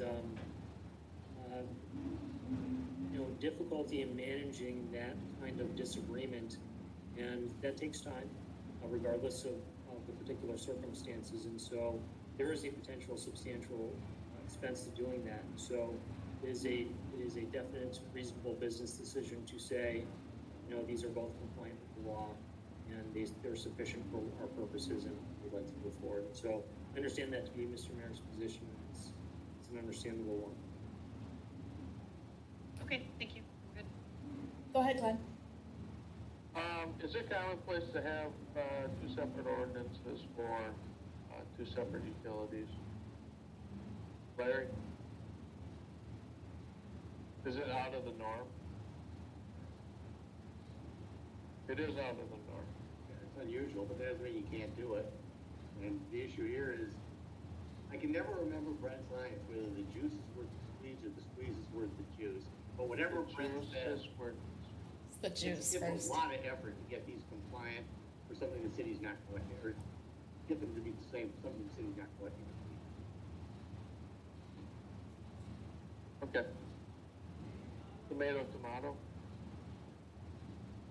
Thank you, that's all I had. All right. So I think, unless anybody else has questions, I think, Ron, the feedback that we are giving you is generally we are fine with everything as is. Can you guys shake your heads if you feel the same way? Yes, okay. Okay, we got head bobs, so we're good. Ron, do you have the direction you need from us? Generally, the direction that I'm looking for is to send these draft agreements back to the franchisees for their notice, and I would let them know the date that the council is going to make the final decision on these, in case they had any further feedback. And then all of you need to make a decision on that particular date. Again, I'm going to ask for head bobs just to ensure that I'm not going way off here, but I am, I didn't even say what I'm asking for head bobs on, and you guys were all bobbing. I am going to say that today is the date. We are comfortable, we have no changes, and you can move forward and count this as our note feedback, giving you your feedback. Is there anyone, does everyone agree? Head bobs or nods? Okay. Okay. Is that what you need from us, Ron? I believe so. Thank you very much. Okay. Thank you. Thanks, Ron. All right. Let's see. Moving on to communications and work session topics. 10.1, the ATV ordinance review. Mr. Harris. Before Larry starts, I just wanted to tee this up for the council. We had connected with the sheriff's office a number of weeks ago, if not months ago, related to ATV use. There are some complaints regarding their use, and it has not been enforced probably in the last several years, but we do have an ordinance that was adopted at least 25 years ago. And so the council had previously discussed and noted to the council that we'd have Larry Harris, city attorney, provide a memo related to what our ATV ordinance says, and just provide an opportunity for the council to ask questions, and if anything, look at an ordinance that's quarter century old and either affirm it or request some changes made. So with that, Larry, can you take it away? Shall. Thank you. Mayor and council. This was one when Brent called me and I went, and I looked at the code and I go, wow, is this out of date? Because your code section for an ATV basically deals with three-wheelers. It's been a long time since three-wheelers were the common ATVs. So literally a four-wheeler, which is by far the more common type of ATV that you see now, isn't regulated. And then you get into what are UTVs, which are utility task vehicles, which are the side-by-side four-wheel ATVs that you see. Those aren't regulated either. So it's just a question of time has passed by, and it's probably time to take a look at that. I won't bore you by going through the memo. Since the city adopted its code section over 25 years ago, the state has promulgated some regulations on what is or is not an ATV. And I want to be careful on this point. This is perhaps different than the fire code issues we discussed earlier tonight at a meeting in the not too distant past. You don't need to adopt the state definition. You can regulate and define an ATV as you see fit. It's just, I use the state definition because it's pretty comprehensive. It goes by wheels and weight. To me, the discussion points for the council are kind of as follows. Assuming there is still a presumption that you want to regulate against the use of what we call them ATVs on your streets, and virtually any city I work in has such an ordinance, you need to update it a little bit, pick up the more common types of ATVs now, which are the four-wheelers and the cycles. But then you get into all sorts of really interesting issues because the world's changed. Your old ordinance, or the moped. Well, mopeds are now extremely common, and if a moped, and mopeds are frequently licensed, you can register them and license them with the state. Well, if it's a licensed and registered vehicle, you probably don't want to exclude that as an ATV. Motorized bicycles are starting to become common too. Your present code would exclude those. I mean, I think that's an interesting policy as whether they should be excluded. And you need to be a little careful about lawn maintenance equipment. Lawn maintenance equipment could easily fall within the state's definition of an ATV, but recognize that your ordinance restricts operation of whatever you call an ATV in the right-of-way. And remember that the right-of-way is not just the improved street, it's the boulevard, the maintenance area. We got four-wheel drive tractors, lawnmowers, maintaining that all the time. So we would need to be a little bit careful about that. In the memo, I take you through on page 3 and give you a suggested definition of an ATV. And I want to be really clear on virtually none of this is legal. And this is one where I guess my line would be it's easier for the council. Please feel free, because it's easier for you to be the critic than the artist, which is me. These are just suggestions. This is largely a policy issue about what should and shouldn't be regulated on city streets. I want to get your feedback in terms of what you think, and then I'll craft that into an amendment to your ordinance and come back with you. To me, the obvious ones are making sure that the ordinance covers what are ATVs in the year 2020 as opposed to what were ATVs in 1991. But after that, there's some interesting policy things that I think you need to consider what you do and don't want to regulate. That's kind of the overview. All right. Thanks, Larry. Let's open it up to questions, comments. Go ahead, Christy. Thanks, Larry. So I was reading through what you have presented, and when I was doing some research on this, I was looking at it said that Minnesota has or differentiates between ATV as like a class 1 ATV and a class 2 ATV. Yes. I didn't notice that so far as I thought in your writing. Did you look at those before you brought these kind of options up? Or are you aware of that difference? I did. The differentiation in Minnesota Statute 84.92 on ATVs is basically a function of whether the diameter from outside rim to outside rim is either 50 inches or less, or 50 inches to 65 inches. Candidly, I didn't bring that up because I didn't view that as a very important distinction in the city. If you're going to regulate ATVs, I don't know that it's important to the council whether the wheelbase is 50 inches or less, or between 50 and 65. I wasn't trying to be evasive on it. It seemed to me to be important. And in the other communities that I work in, I've not seen a community differentiate in that. The reason that I see that differentiation in the statute is, oddly, the statute is a statute that really, I want to be careful. State agencies don't quote unquote promulgate statutes, although we all know that that's a little bit different. The statute is primarily a DNR regulation, and it has to do with DNR trails. But I didn't see the wheelbase issue as particularly relevant. So that's why I didn't address it. Okay, so when I'm looking at it though, I have class 1 is looking at like your more typical, we'll call four-wheeler, and where the ATV 2 is more geared towards the UTVs.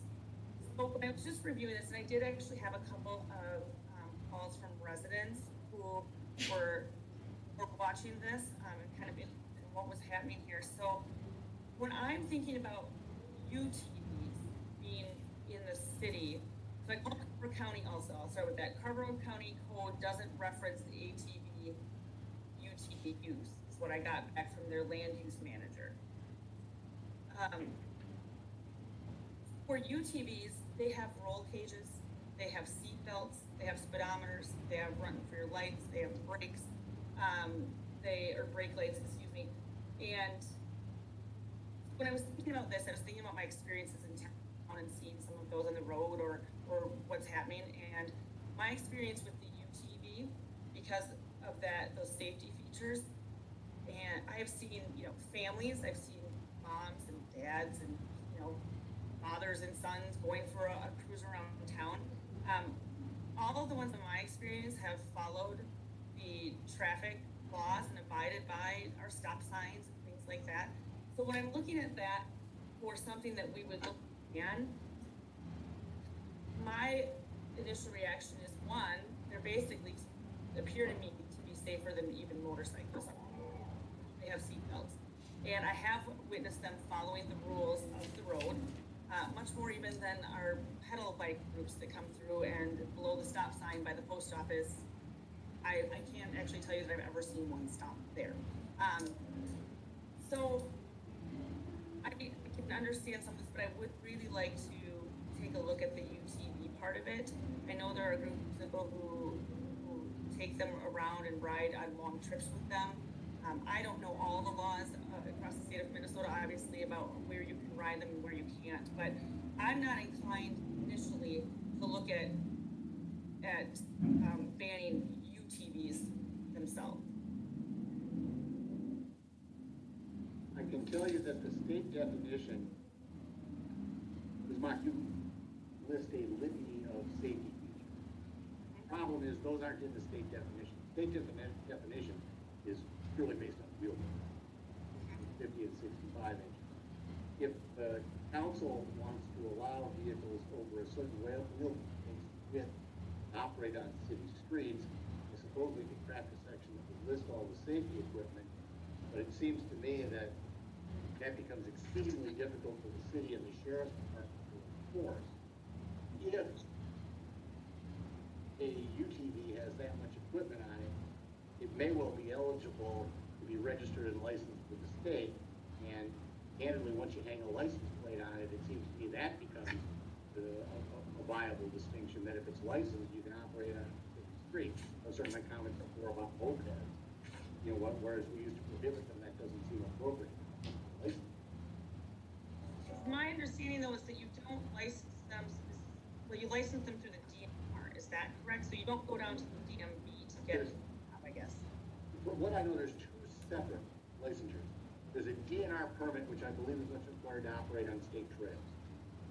There are certain trails that are designated that you can use these on.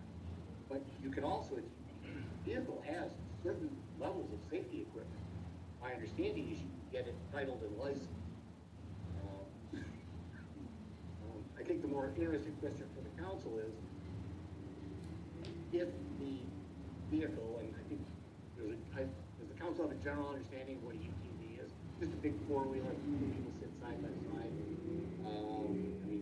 It's a policy decision. Does the council want those operating on city streets? If the answer is yes, I can craft something in the ordinance that allows you to do that. But I just got to figure out how to define them. But I'm a resourceful guy. I'll do that. My last comment, I see Lori's ready to, is that for me, because they do have that distinction between ATV1 and ATV2, it would be, I don't think you can do the ATV1 with those accessories, so maybe that becomes our clarification. I don't think so, because the only distinction in the statute is the wheelbase. The wheelbase is 50 inches or less, it's a 1. If it's between 50 and 65 inches, it's a 2. Safety equipment is not relevant. Okay, I'll pass on to the breaker. Go ahead, Lori. Yeah, hi, thank you, Mr. Harris. I would like to see what documentation would look like if it included what you've described as the utility task vehicles. I've heard the phrase street ready. Don't really know for sure what that means, but that is something where you mentioned having a license plate hanging on it. I think that would just kind of help us categorize these. So yeah, I would like the utility task vehicles to be allowed to use the city streets, but I just don't know enough on how that language would look. If they're, I'm not trying to put words in your mouth, I want to make sure I understand you. Yeah. If the utility task vehicle, does it make a difference on your opinion as to whether they're allowed or not, depending on whether or not they are licensed, whether or not they have a license plate on them? Because I don't know whether they can be, I've got to figure that out. It does make a difference to me if they have a license plate, just because I think then you have more, like you can track the ownership. It's my understanding that they would have brake lights and that they use hand signals. But like I said, this isn't an area I'm super familiar with because I don't even know if they have tabs or how. Like I know some things which are trailers have lifetime tabs, and I know there's some things like in a boat category that have 3 years.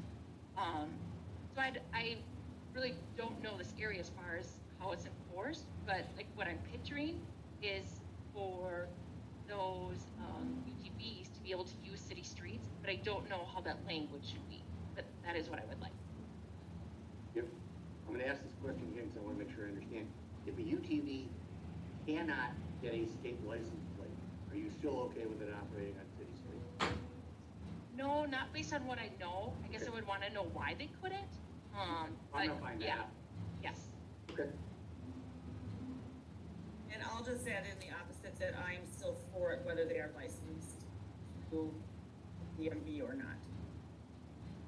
And Lori, for hand signals, the same as motorcycles. So yes, I did some research. The blinkers don't come standard. That's an upgrade, but you're allowed to use them. Please don't quiz me on the signals. I still. Yeah, I don't. It's been a long time. All right. Joy, any comments? Oh, sorry, Glenn. Sure, I'll admit, not my core area of expertise. However, I do like Larry's recommendation to update our city code, starting with the definition of whether if a motorized vehicle is allowed, but if it's not a motorized vehicle, I like the definition that the state has because it is nice and generic. We are not putting labels on things like what's a moped, what's a motorized bike. I don't even know what that is. So I like the definition about the number of wheels, weight, and tire rim mentions. I don't know a lot about ATVs versus UTVs. I would like to understand, I think I'm a little bit more in Lori's camp. I would like to understand if they can be licensed, because then I think our definition of licensed versus non-licensed is good. If they cannot be licensed, I'd like to understand a little bit more about the differences between that class 1 and class 2. And I agree with the exemption of lawn mowing. That's it. All right. Glenn, go ahead. Is there any type of differentiation between a licensed ute that has insurance versus one that doesn't? Because if they're going to be driving around on our streets, I'd like to know that A, they're carrying insurance in case something tragic happens. Larry? Well, that gets to be a really interesting issue because if it's a motor vehicle and it doesn't have a separate policy, probably not going to be covered under your homeowner. Correct. Think about it. We all have vehicles. We all know we have to have separate insurance on our vehicle. The homeowner's plan doesn't cover it. Snowmobiles, maybe, maybe not. Sometimes you get a rider and your homeowner's cover a snowmobile, or it depends on who your carrier is. So, I mean, yeah, that's a fair point. I don't know the answer. Do you look into that? Because it would make sense to me that if they're going to be driving around on city streets, they should be carrying insurance. Okay. That's my only point. All right. So I agree with the hybrid. A lot of the things that have already been said. Glenn, right there with you. I agree 100%. That if these vehicles are on our city streets, they absolutely need to be insured and licensed. I worry about kind of the definitions of, Christy, what you were saying, the class 1 versus the class 2, and having to get out there with the yardstick and doing a measurement. Like what Joyce said, it's time that we upgrade this definition and figure out what that means. I feel pretty strongly that if these vehicles don't have blinkers, that they don't belong on our city streets. I've seen a bunch of really, not necessarily with the UTVs, but a fair amount of some fairly reckless behavior on these kinds of vehicles, ATVs up and down 6th Street. Glenn, I'm sure you've seen them too. At night, no lights, going way faster than they should by folks who don't appear to be in control of the vehicle. So I think we have a lot more work to do on this, especially in terms of kind of figuring out the definition and kind of modernizing the definition of what is prohibited on the city streets in Carver. Go ahead, Christy. Larry, I'm not sure if you would know this offhand, but it's my understanding that if you were on a motorcycle, you by law are allowed to use hand signals as your turn signal. Do you know that to be true? Because I don't think we should be more restrictive if licensed motorcycles can have that. But I guess my point is licensed motorcycles all come with turn signals as standard. Sure. But I just wanted, Larry, are hand signals by law considered okay on motorcycles? That's my understanding. I don't know. I can tell you that when I got a driver's license in 1970, they were okay. I don't know if they are now. And I know that obviously in classic motorcycles, you can use them, but I think the mayor's point is right. Everything is required to have a signal. I'll look and see.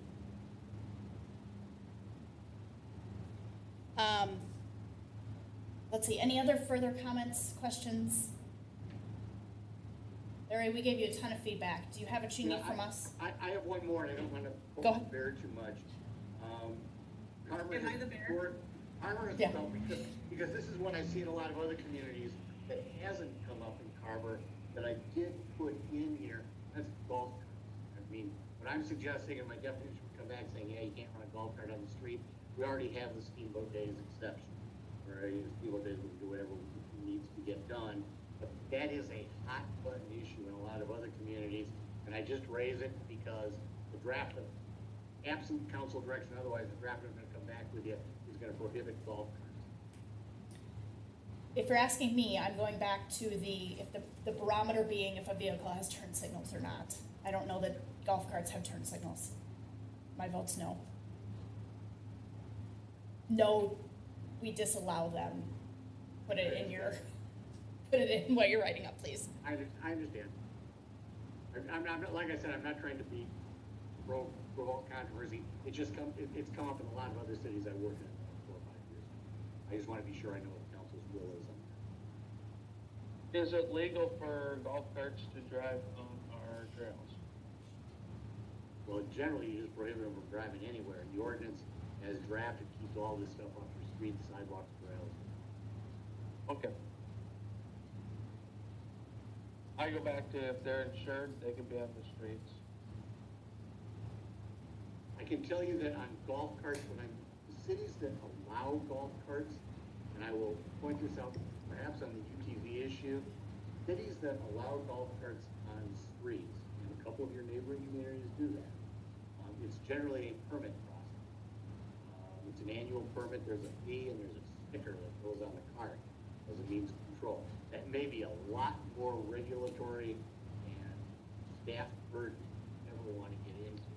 But I just point out that that's not an uncommon means of regulating these types of vehicles in city streets.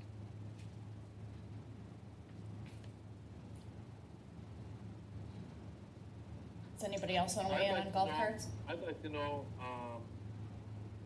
from the community of their feedback as far as if they have golf carts and if they would use them on the streets. If we allowed it, approximately how many people would be coming in for a permitting applications? I do know that this was brought up years ago, and that's when they said no golf carts. But if there's a high usage of golf carts, I'd look at that as far as having them drive on the streets, more so than utes. Glenn, you have a golf cart, correct? I what? You have a golf cart? No, I don't. I don't think I've ever seen a golf cart on city streets. I don't know that we have a high percentage of golf cart usage. Then my recommendation would be we prohibit them, if it becomes an issue, we don't allow them at a later date, or even talk about a regulatory scheme at a later date. But at least at that point, the city's in control, as affirmatively said in its code. No, right now you're just silent. Fair enough. Okay, I've got the direction I need. I'll do some research and I'll come back to you with round 2. Sounds good. Thanks, Larry. Appreciate it. Thank you. All right. Moving on. It's 8 o'clock. Is everybody good to keep plugging through? Yes. Nobody needs a break. Okay. Moving on to 10.2, the street maintenance project and priority review. It looks like it's not going to be Aaron, but it'll be Mr. Lannis. Correct? You bet. All right. Have at it. Hey, Brent. You're on mute, Dan. The host muted me on this one here. Oh. Maybe he knows something. Oh, don't let him start talking here on this. Brent, did you want to do any lead-in on this, or do you want me to go? Yeah, so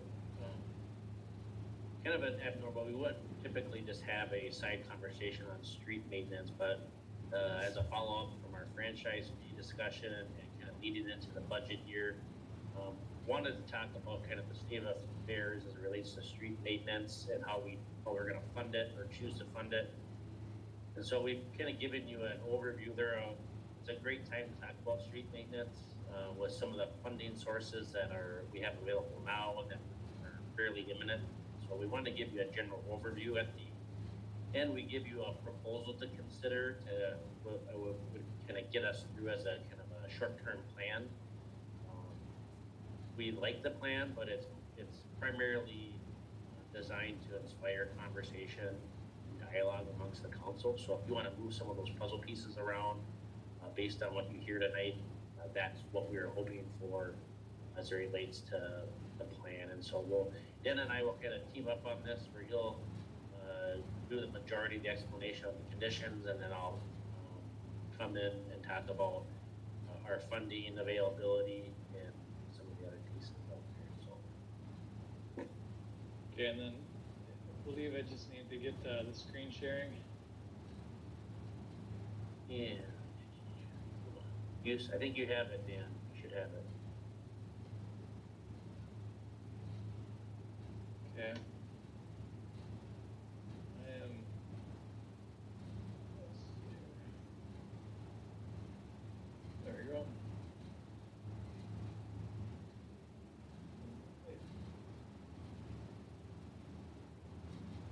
Engineers.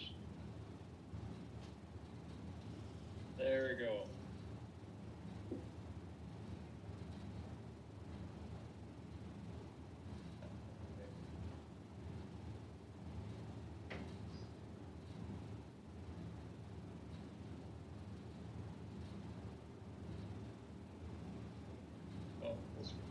Okay.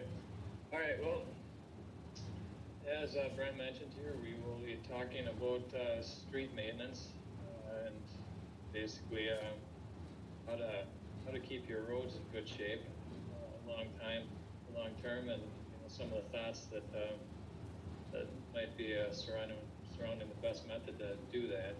So I'm going to start with a little bit about the street maintenance 101 when we come up with all these various recommendations, and you hear things like crack seal and seal coat and mill and overlay, pavement reconstruction. What are we actually trying to accomplish with all this? And so we tried to break this down into a kind of a simple methodology as to how we look at this. So at the top, you'll see the yellow. That I call the preventative.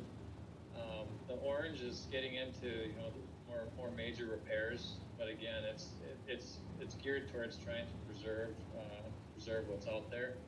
The red is really where it's fallen in disrepair to the point where you really don't get a whole lot of a bang for your buck to repair anymore. At that point, it's really beyond simple repairs, and in order to actually do anything substantial, you're talking about full replacement.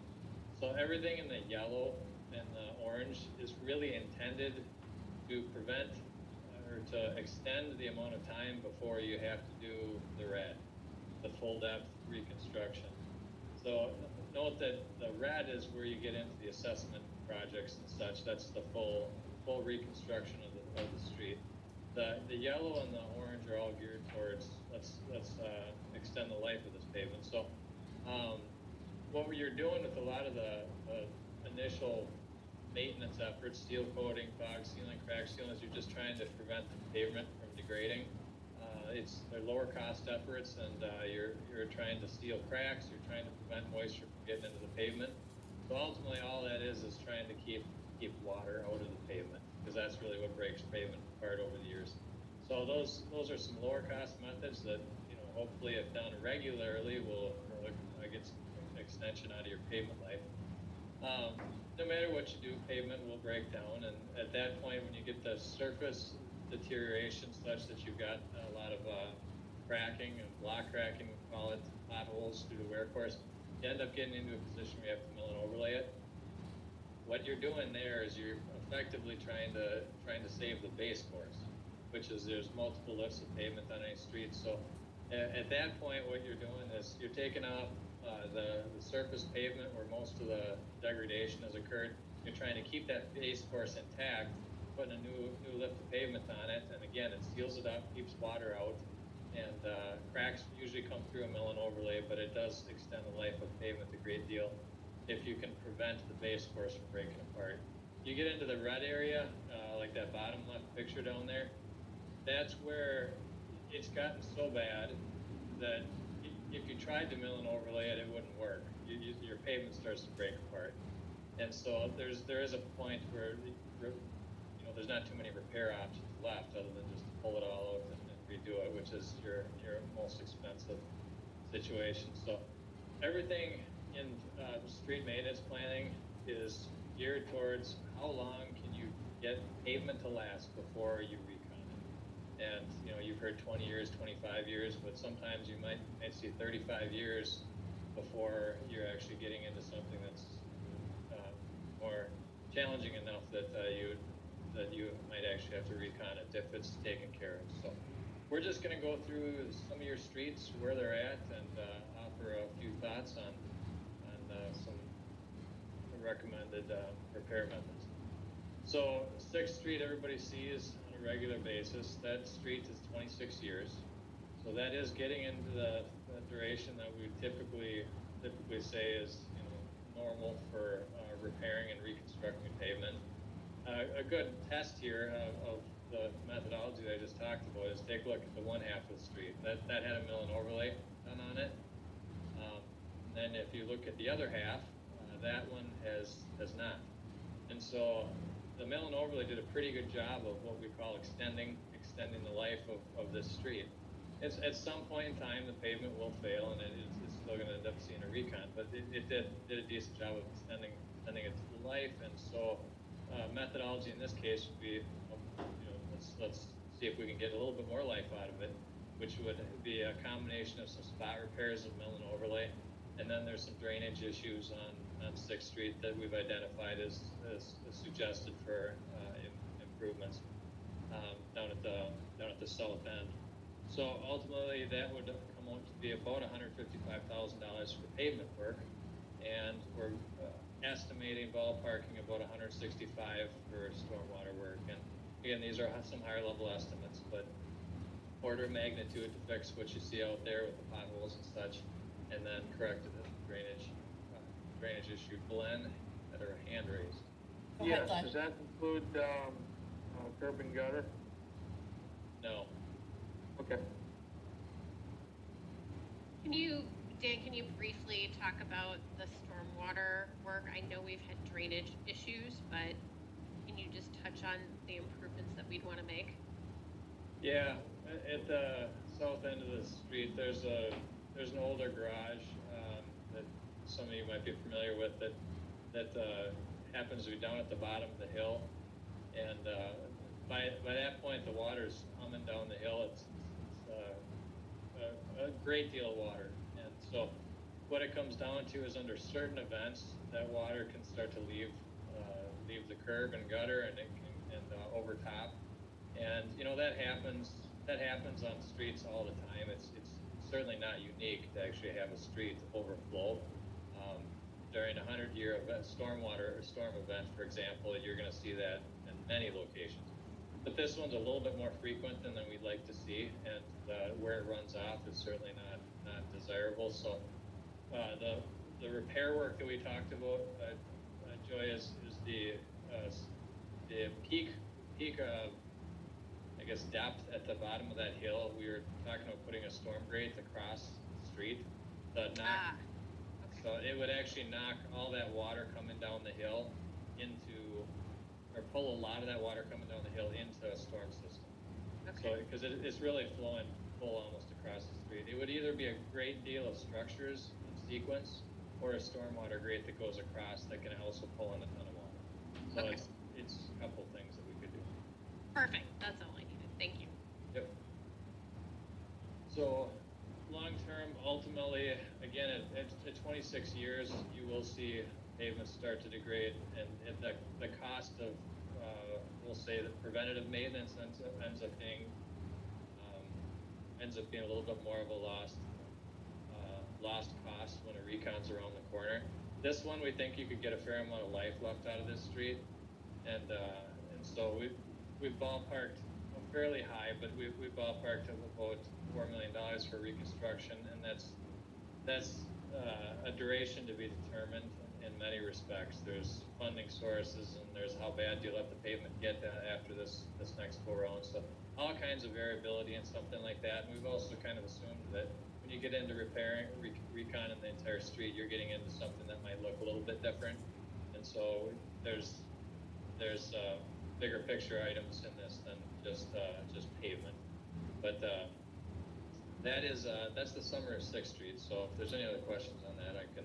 Dan, can I have a question. Does the assumption of the project the $4 million reconstruction project needing to take place in the next 5 to 10 years, is that under the assumption that we complete the pavement work?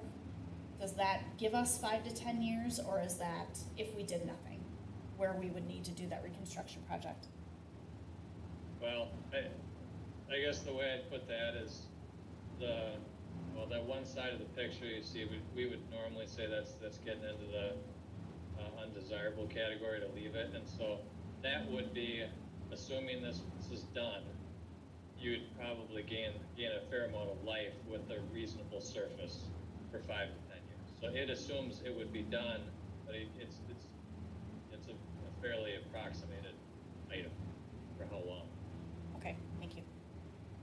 So, I mean, you could not do it. It's just your issues on that current section would simply get worse for however much time that it would take you before it's worth it to recon the whole street. So, I guess it buys you time. Thank you. Yep. So that's what the 6th Street improvements looks like there. What would happen? There's some pulled up repairs, and some mill and overlay and such. So it's a mix of things that we think would get the street into a good condition for an extended period of time. So 6th Street pavement. There's some more pictures there. 6th Street, the garage I was referring to.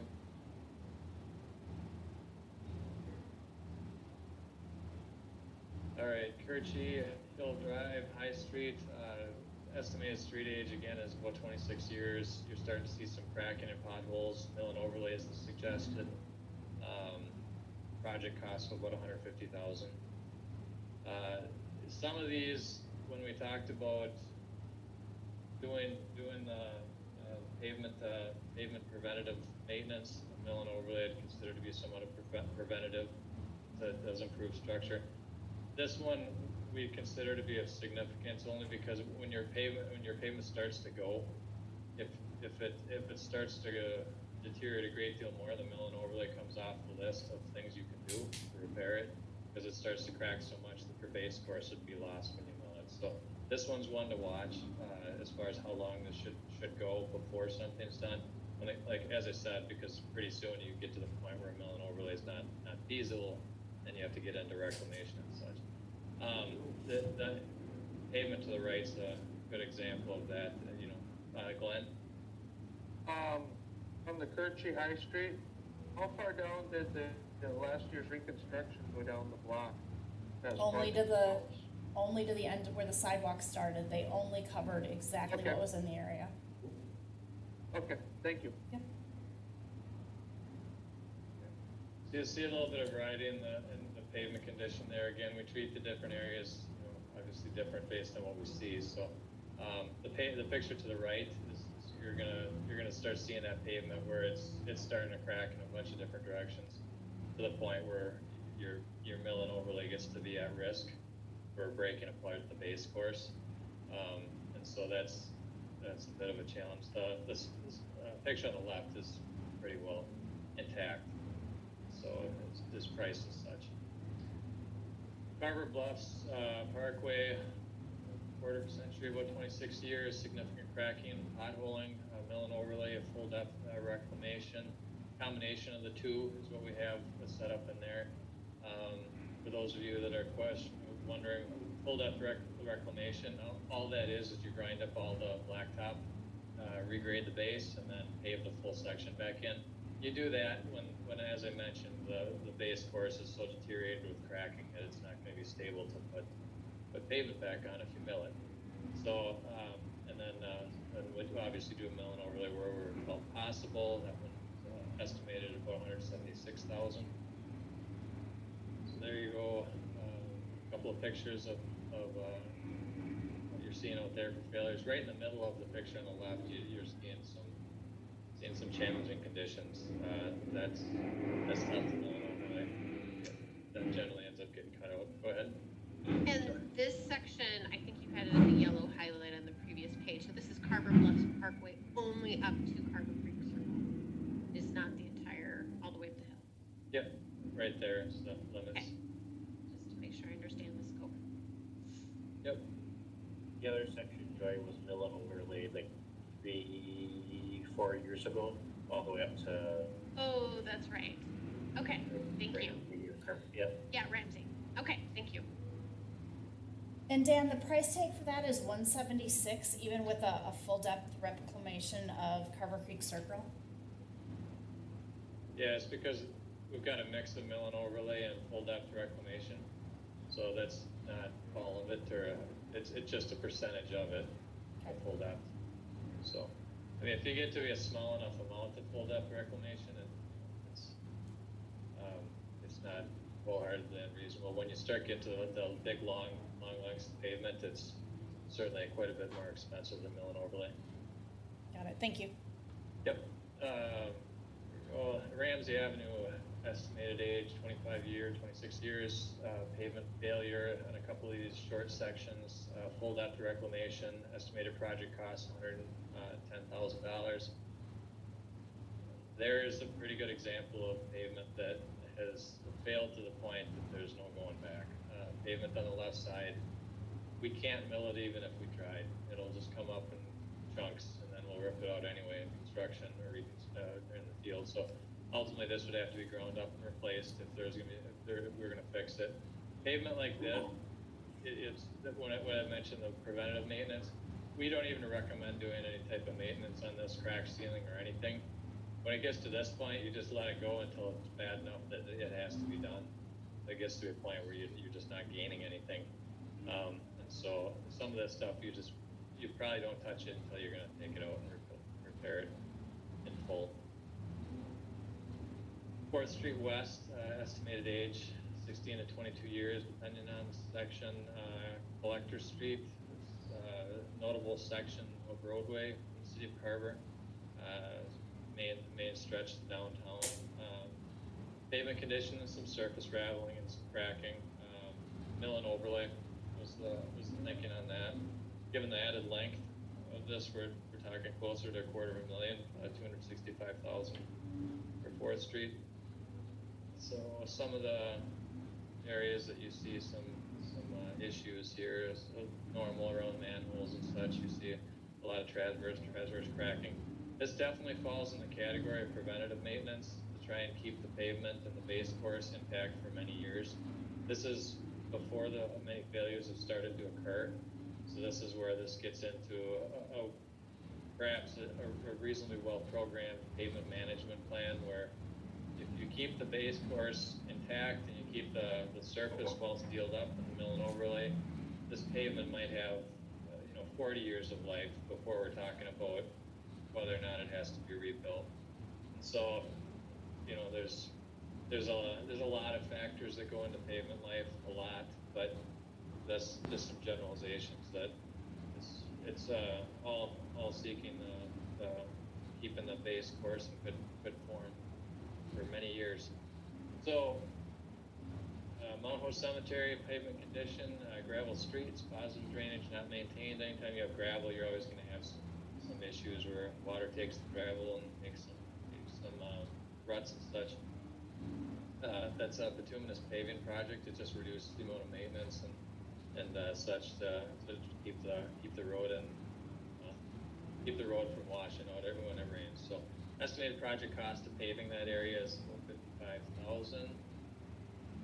So here's gravel in decent shape. I think it's been graded up and taken care of, and so that's what they have to do when it rains and ruts out. They have to go in there and grade it, and this is how it looks on a normal day. So I'll open up to any questions at this point here, and anything that you saw. Otherwise, it would be turning it over to Brent and do some finance. Do any of the projects, like the 4th Street project, the Ramsey Ave, do any of those projects include urban gutter? No, but I'll disclaim that they're not reconstruction projects. They're not prices recon where we rip out all the curb and gutter and replace it. But if there's an area of bad curb failures, we might replace 20 or 30 feet of curb with the scope of project that we show here. Okay, thank you. Yep. So Dan, I assume that these are the worst or the oldest residential streets that we have. The scope. Yeah, I mean, we tried to pick the ones that needed repair. Whether or not you've got some older streets, I mean, if you had one that was older and it was in better condition, it wasn't going to be on this list. And so we looked at the ones that looked like they had the most need for attention, or at least near-term planning in the next so many years. Okay. So they're definitely hitting the orange and red. Yeah, they're getting the orange and red. The yellows are all over your streets. That applies to your entire system. Yeah. Okay. Thank you. So I'll jump in now on kind of the funding arm of this piece. If the council remembers, last year we made a kind of a change in how we look at funding street maintenance, where we created our street maintenance fund. So our annual street maintenance budget, which you see as the $72,000, is transferred into the street maintenance fund. So that way, if in any given year we don't spend all of that street maintenance money, it's not absorbed into the general fund. And so what you see at the $173,000 number is representative of not only past budgets, but I don't know, a number of years ago, the city received small cities street money from the state. I think approximately $39,000 for 2 years, so that's wrapped in there as well. One of the things that I pointed out in my budget comments, and you will see here, is that $72,000, about $25,000 to $30,000 is represented in kind of annual maintenance, filling a pothole, adding patches, etc. But it's really representative of a crack filling, seal coating maintenance plan. And so if the city wants to embark on a mill and overlay or reclamation, as far as ongoing and sustainable financing, this current street maintenance budget wouldn't be considered sustainable. And so what are some of the alternatives that we have you looking at tonight is the special capital fund after the 2019 audit has a balance of $357,000. I say the American Tower leads with bated breath. To use the sports analogy, you don't score until you score. That is also one-time money. We're still working out an agreement. We have a conference call with the attorneys tomorrow. So that's anticipating that will hit your June 15th agenda. But like, you know, with anything, there'll be probably a number of conversations the council will want to have with what to do with that source of, you know, is it a potential kind of rainy day fund, to use some state terminology, should we have a shortfall due to the economy in any one given year? Should it be used for capital equipment to defray impacts to levy costs, purchase public services equipment, or in the fire department, or as we're discussing here, should it be used for street maintenance to defray levy impact? And so looking at the pros and cons related to one-time money versus ongoing funding and having a conversation about that. This gives you a little bit more information. The one thing that we highlight as well is the use of the stormwater fund. One of the projects, specifically the 6th Street West project, uses the stormwater fund since there is about $165,000 worth of stormwater improvements that would be used, and about $155,000 worth of pavement items. As far as it relates to a potential funding strategy, just laid something out here to give you an idea of what something could look like. You see the annual maintenance being kind of kicked in, along with what the city has been budgeting for street maintenance, but we've increased that. So in 2021, we have it at 80,000. In 2022, we have it at 95,000. You could be quite a bit more aggressive with that. Chose to be, and then the results would be a little bit different as far as starting and ending fund balances go. I do want to take it back to Dan and talk about state aid funding. So if you remember, our recent population estimate from Met Council was 4,990. And so when we get that updated population next spring, we'll have already started connecting with folks at the state to ensure that we can get municipal state aid funding at 5,000. So with that, Yep. Hey folks, can you all put yourself on mute? Whoever is on as Chuck, it looks like you're... hey, Can you just Chuck, mute them? Chuck, I think you're not on mute. Thanks. Ryan, can you just mute them? I can't get to it right now because I'm sharing my screen here. I think he's got it. I think I muted it. Thanks, Dan. So with that, Dan, can you give the council an overview of what state aid funding looks like, how it's managed, both from the state side and the local side, or what you're projecting that we might be able to use it for, and what those amounts are? Sure. Well, I'll just start with you're right around the corner. You know, it's everyone knows it's 5,000.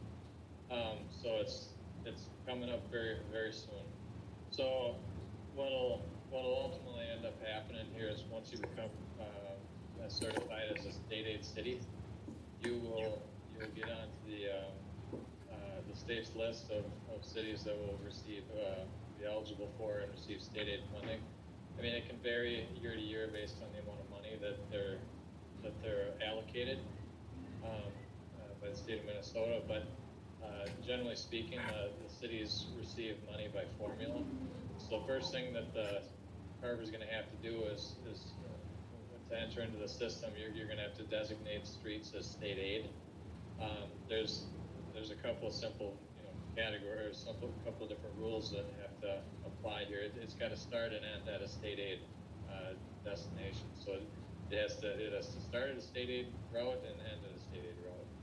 And so there's a little bit of strategy that goes into what streets we think are most suitable. Certainly there's going to be some review of the formulas, which are going to give you the best shot at the most amount of money. But there's a couple of things that we're thinking about as far as your upcoming turn back and what's best for your funding for timing of the turn back and such. So anyway, I won't bother you with a lot of the rules and details right now. We'll have a separate discussion on that in the future. But what we can expect is ultimately you would probably, based on your system and your mileage and such, be in the ballpark of maybe $250,000, something of that nature. I don't have the numbers right in front of me, but I believe that was around the range that I was approximating based on some of the stuff I've seen. It could be a little bit above or below that based on your final route selected, but in any funding in any given year. But that's about the amount of money that you'd be talking about per year. And then they do offer the opportunity to borrow against it. You can borrow ahead and draw your system down to the point where you're using additional or future years to pay back your system. So you could end up taking $1 million of state aid funds, putting it towards an effort, and then for however many years to pay it back, you wouldn't have any cash reserve for state aid. With the money comes a certain amount of stipulations. When you're designated state aid routes, they're going to let you use the money if you comply with state aid standards. So that is a new term that hasn't been used by the city of Carver very often. We pay attention to it on a regular basis. Sometimes we voluntarily comply, but in some cases, it's not always desirable to go state aid. So any of those state aid routes, if you use the money, it's going to be a state aid standard. It's going to get into trail widths and clear zones and different things like that, street widths and such. So, and then there's a state aid review process for any plan on those routes. So that is the high level view of state aid. You will basically have to annually maintain the system. There's a little bit of reporting that goes along with state aid. Then there's a certain smaller amount that gets allocated to maintenance. Again, that's a smaller percentage of it that can be allocated to maintenance that doesn't have to be reported on. But for the most part, most state aid money goes to construction, major construction efforts that go and become state aid plans. So did I cover it, Brent, or did I leave anything out? Yeah, and Dan and I are working. Dan's going to be providing a comprehensive presentation to the council that will kind of kick off that planning process later on this summer. But it's such a significant ongoing piece of kind of funding for the city that Luis wanted to touch on it. So I'll just run through a little bit this potential funding strategy. So Brent, before you get to that, can I just interrupt with a question about state aid? So we will hit 5,000 in 2021, and then we will receive money for state aid, assuming we do all the paperwork and come up with planning in 2022, correct?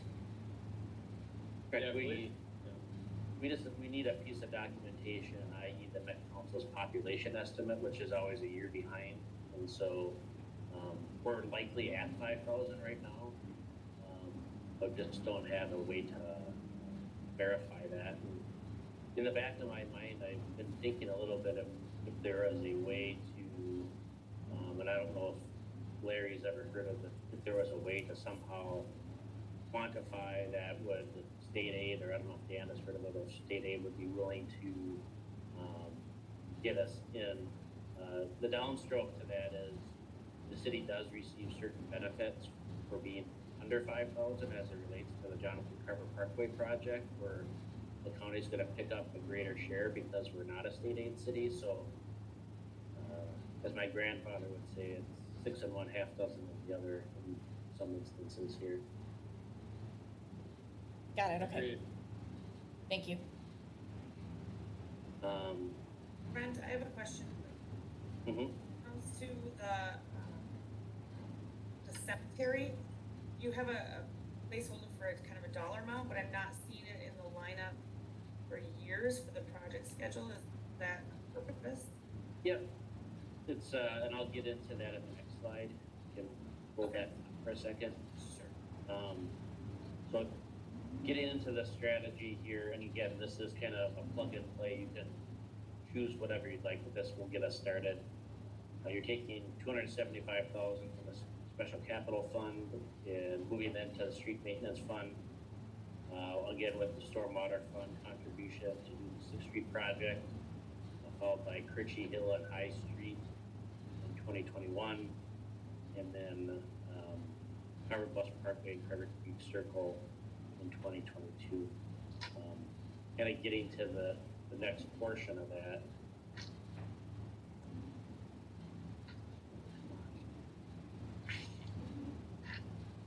Here we go.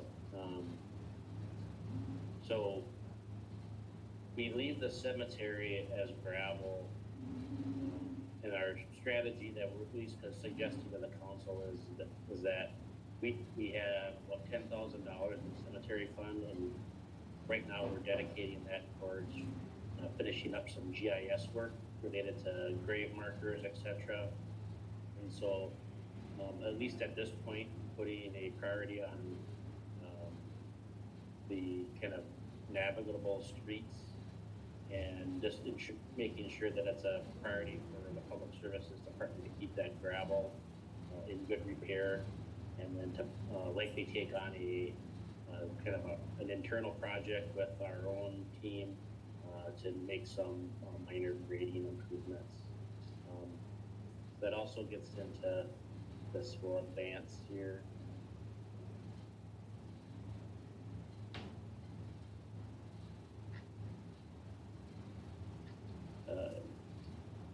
As it relates to Ramsey, in that you could certainly dedicate money from the American Tower sale or plug Ramsey earlier. The reason that we don't have it in this kind of first example strategy is, as Dan alluded to earlier, the cost is going to be relatively the same based on the work, and so a delay in that. We opted to try to get streets that we could preserve and get done at a lower cost, that if we wait longer, they would end up in the reclamation category. There are varying degrees of that. It's kind of opinion-based, and so certainly open to having the council have that conversation with the city engineer on that. Again, I mentioned the street maintenance budget is representative of that kind of seal coating, crack filling, and so we have to get into looking at what the council wants to do for long-term funding. And then I think the really big piece is number 7 is the pavement management plan. It's and I forget, I think it might have been Councilman Henry asked if these were all the streets. Really, in order to follow best practices, should be developing a comprehensive plan that looks at all the streets, so that ensures that we're not missing anything, develops a plan, develops strategies for improving them and in what years, and then coordinating that with a financial plan that funds that. And if we come up short, then developing alternatives to that within the plan, so that we're not on an ongoing basis trying to figure out our strategy. It's like, okay, we have a plan, it's funded, it might not be as aggressive as some folks want, or it might be too aggressive for others, but at least we can tell people, residents, businesses, with a reasonable degree of certainty when they should expect certain types of maintenance to occur on streets that either they live on or use on a regular basis. So with that, I'll be happy to entertain any questions from the council or Dan as well. All right. Joy, do you want to go first, just because I see you first on my screen? Sure. Be happy to go first. So I like that we've laid out a plan. I like the priority around trying to address those streets where we feel like if we act quickly, we can really stave off a complete reconstruction. So I buy into that. I know there's lots of different potential funding sources. I'd like us to, as we think about the 2021 budget, and especially after hearing the community survey feedback, us to look at potential tax increases to increase our contribution to the our maintenance fund, so that we could accelerate something like a Ramsey Avenue. That is one of probably the highest trafficked intersections in Carver Bluffs neighborhood. And especially when I heard Dan say there's really nothing we can do with it until we reclaim it. It's going to be awful. And I'd like to try to see if we can move that timeline up sooner than 2023 or whatever's not on this chart. But I really do like the approach of sort of the balance sheet that Brent went through of saying, let's slot it in, let's slot in funding sources, let's slot in priorities and projects, and plan it out with these projects that we have at least identified right now, and then get to the full, more comprehensive plan. Those are my comments. I don't know how I feel about the American Tower lease sale yet, because I know we were also thinking about potentially, I don't know what we would call it, a frontage road along Jonathan Carver Parkway, we might, or access road or something like that. So I'm not sure how I feel about using that money for these priorities yet, because I think there will be some other competing ones. All right. Thank you, Joy. Thanks. Glenn, I see you next. Go ahead. I'm glad we have the pavement management plan, just the foundation for it. After all the work that we've done on most of the streets in town, with all the reconstruction of them, basically what's left is just getting what we have before it goes to a point where it gets into the red. So penciling in projects and funding sources, I think, is a great idea. And we'll just have to look forward at what that's going to look like when Brett comes back. That's all I got. All right. Thank you, Glenn. Christy, go ahead.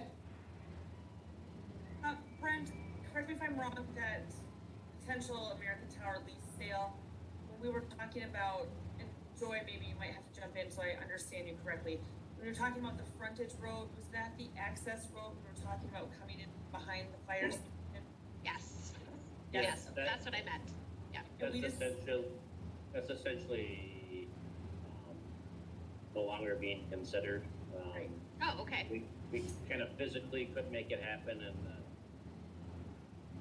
the county, wasn't a willing partner as far as a cost split, and so that's been shelved indefinitely. So then, Okay. that, knowing that myself being that's kind of off the table for that access road, for me, is seeing that lease amount again, like you said, we don't want to count it before it's here, but I'd like to see that money in this spot. I'd agree. Is that it, Christy? Sorry, I can't see you right now. Yes, that's it. Okay, thank you. Lori? Kind of just echoing similar statements, especially just what Councilmember Mock said as far as support that the potential American Tower lease sale could help fund one of the arms for funding this. And also, I do like that we can answer if somebody says, when is my street going to get done? We don't have to say, I don't know.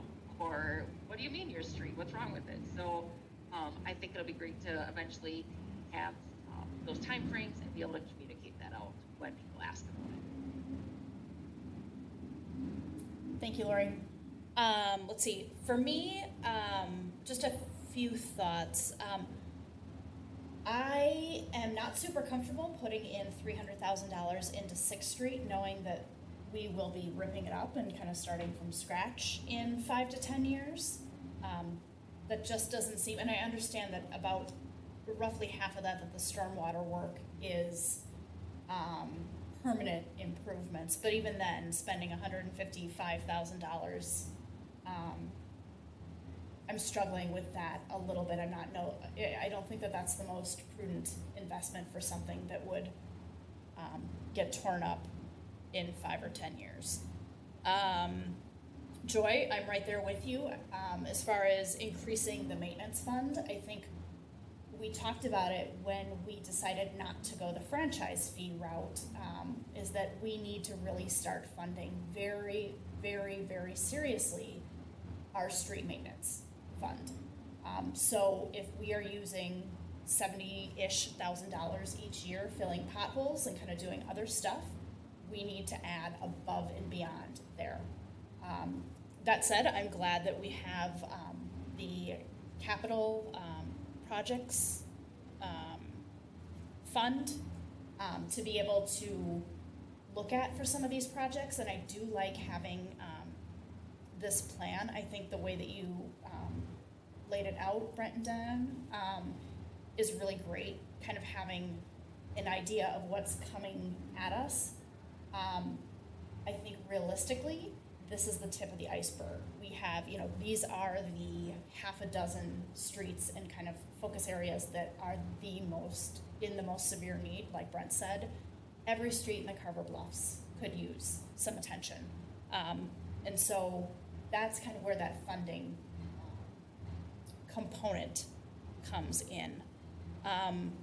I disagree about the American Tower money. I am anticipating a capital equipment request to come in with next year's budget, and I would rather see that go there. So I think that, again, kind of goes back to my really strong desire to start funding this appropriately through the budget to make sure that we have enough money, because this isn't something that, we can look at these, next 3 years and say, okay, good, we're done. We did, Carver Bluffs Parkway and Carver Creek Circle, it's 2022, we're done.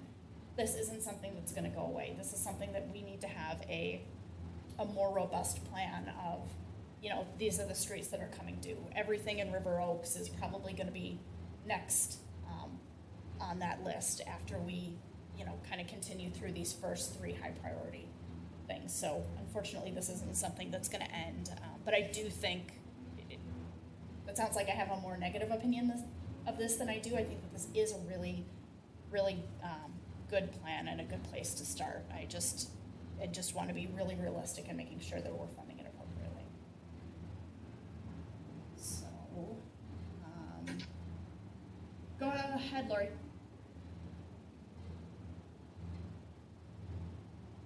I had to take myself off mute. You mentioned that down the road, or you anticipate having some upcoming capital expenditures. Right? Sorry if I said that wrong. And I know we're just a few months away from doing the budget. I'm not aware of anything. Like, is there something you can share, or is this just? Yeah. So I don't know what else to save the money for. Yeah. Well, and there's something that just is not. So yes, and I think I don't know, Brent, if we want to talk about this now or kind of use it when we kind of talk about the budget process. Brent and I had this. Oh, go ahead, Brent. Just we have in our long-term plan, we had planned for a capital equipment certificate. That's something Chad is reviewing right now, but high level, what we have been looking at is a large plow truck and replacement of our payloader. Now there might be variations of that, and I don't have all the details, but more or less, those would probably be 2 of the larger pieces. The last time the city bought a plow truck that was close to 5 years ago, they were $150,000, estimating that one would be $180,000. So just some broad strokes, but as we get into the meat potatoes of the budget process, and I'm certain that Chad will have some more information to share on the details and the justification for the request, etc. Right. Nope, that definitely helps me out. That wasn't something I had thought of. And I'll have more questions when we get to the budget meetings. Thanks, Lori. Go ahead, Christy. I was waiting for so long. Now I might have left. Hold on. Hang for just a second here. 6th Street, capital projects. 6th Street, yes, thank you. So 6th Street. I know, Courtney, you were saying that if it's 5 to 10 years, financially doesn't make sense to rip it up and do it now, and then rip it up and do it again. later. Dan, maybe this is a question for you then. Do you foresee 10 years? Do you foresee getting a decade out of it? Is that expected? I mean, is 5 to 10 is a span there, but that's a pretty big span. Because I would feel pretty comfortable doing that dollar amount if we knew. I mean, you can't predict, but to be pretty close that a decade might do it. Do you have any more comments on that time frame? Yeah, I mean, I would say probably the best predictor is how the other side of the road is done with the mill and overlay. Brent, do you recall when that was done? I want to say probably 4 years ago. I think it was close to when Brian first started. We did 6th Street and then Carver Bluffs Parkway as well that same year. So I would say 4 years. Okay. Yeah, and I just didn't want to get that wrong. Off the top of my head, I mean, we've looked at that as kind of an example of what you might get out of it. So I mean, that's where the 5 years comes in. The other half of the road's in pretty decent shape, and so we say 5 to 10 because we clearly got 5 out of the one side, and then you know the 10 starting to push it into the territory of what is going to be the expectation at the time for tolerance on imperfections on the road. It's the main strip into town, so I mean, when you say how long can we get out of a street, you go to Russia and people are driving over gravel, and so how long it'll last is depending on what type of tolerance you have for imperfections. I'd say a healthy number is 5 to 10. You could continue pushing it, but it's also your main drag into town. So we didn't think there'd be a tremendous amount of tolerance for things breaking down on potholes and such in 10 years. So that's why we picked that number. But yeah, I mean, I think 5 to 10 is a good number. So if we're at 5 now, we could expect a number more years out of what we're seeing from the other side of 6th Street. I think what we'd be doing is we'd be putting a fog seal on this as well. So we'd be sealing up the mill and overlay that was done 4 years ago. So that will help to keep that in reasonable shape. And then the mill and overlay on this side would keep the other side in decent shape. So yeah, I mean, the side that was milled and overlaid already is going to see the probably breakdown earlier. But part of this new maintenance is to mill the one half and then seal the entire street again. So we're trying to get a little bit of uniformity to the surface so that we try and get it to age a little bit more consistently. So. Thank you. Yep. And I have a little bit more appetite on the 6th Street investment if it will be a longer term, but 5 years makes me nervous. All right. Any more questions or comments? No. Brent, did you get what you need from us out of this? Yes, I would like to get if there's a consensus on a project that you'd like to tackle in 2020. I'd like to be able to kick Dan loose on. We more than likely have to bid this, so to get him cooking on plans and specs, or at least starting to think about that, we can bring it to your next meeting. But I think what I'm hearing from the council is you have the appetite to do a project this year. I guess I need to know if by consensus you have one, or if I should bring it back and to vote on what project you want to do. Go ahead, Lori. I would bring it back. Go ahead, Lori. Yeah, if I had to pick, my first thought would be some of those streets in the Bluffs neighborhood. I just feel like there's going to be a lot of congestion going on at Jonathan Carver Parkway and 6th Street. So rather than add to detours and still not quite knowing how the drainage is going to happen way up on that end of 6th Street with Carver Parkway having that roundabout.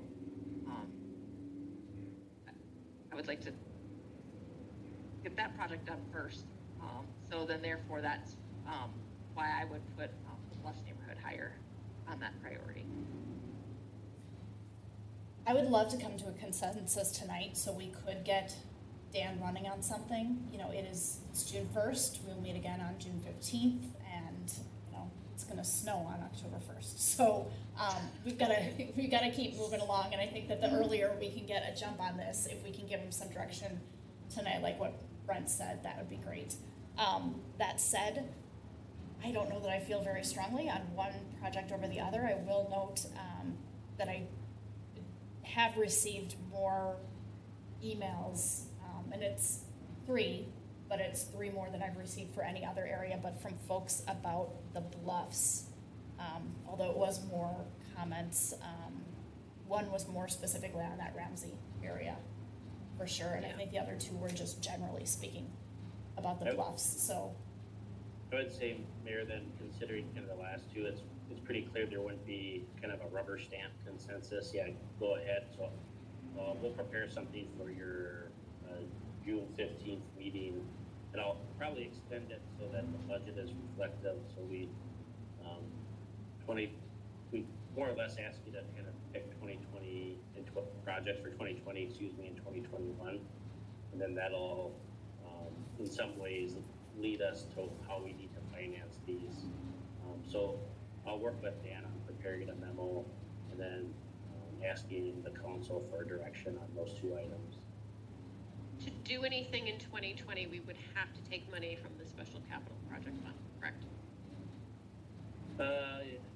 Yes, we have 173,000. I wouldn't feel comfortable putting that street maintenance fund in a position where you spent it down to 0 and then Chad and his team don't have money to do a regular patch on street XYZ. Yeah. Okay. Brent? I don't know if that's maybe a good segue, but our new public services director on the spot. Chad, do you have any comments or things you'd like to share with the council related to this? Not at this time. I like hearing the comments. But yeah, I don't think we want to run the street maintenance fund budget down to 0. Keep some in there for just general potholing if anything does pop up. Thank you. Brent, I have a question. If we choose 6th Street as the first project, it will absolutely overlap with the County Road 11 project. Is that correct? No, we would try to get it done this year. That, I'm imagining there'd be we'd stop short of the Jonathan Carver Parkway intersection, or you could, you could just say, we're gonna include it and do it in 2021, and so the Fox seal will be done all at one time, and it'll look like a brand new street in 2021. And so you could coordinate it that way as well. So it might be a little disjointed to try to do it in 2020 because you'd be doing it perhaps in 2 pieces. Is that correct, Dan? Yeah, I would concur that there's potential advantages to lining it up with JCP. But yeah, it can be done either way. What's the length of construction time you expect then for that? Only because if Jonathan Carver is down and then we take 6th Street down, that's creating a lot of difficulties for people to maneuver to get around town. So if it's a short amount of time where it's quick and painful but quick, maybe, but if it's a long drawn out process and we know it might be, then I don't think that's going to be their best option. Christy, that may potentially be a benefit to avoid folks from trying to skirt the posted detour route. Just a thought. Sure. To answer your question, Christy, is the mill and overlay is probably a matter of a couple of days. There's some reconstruction areas though that take a little bit of time. So when you get into the storm sewer and such, we would probably bank on about 3 to 4 weeks of active work on the roadway. Most of it being, reasonable under traffic. But you're right, it would impact traffic just being in the street doing construction. So the mill and overlay is quick, but the other work would take a couple of weeks. So just because for me, what I've heard from folks is 6th Street. So Courtney's hearing a little bit more for the Bluffs. What I've been hearing is the addition of 6th Street. So it's just leaning out.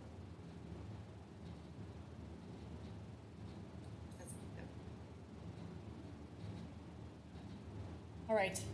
Brent, you're good? Yep, we'll prepare something for your next meeting. Okay. Thank you. I'm sorry, Joy, did you? No, thank you. Okay. I would love to be able to, I've also heard a fair amount on our Carver Bluffs Facebook page about the streets. It is 9 o'clock. I need to take a quick break. I am wondering if anybody objects to a 5-minute recess. No problem. Okay. Like it. 5 minutes.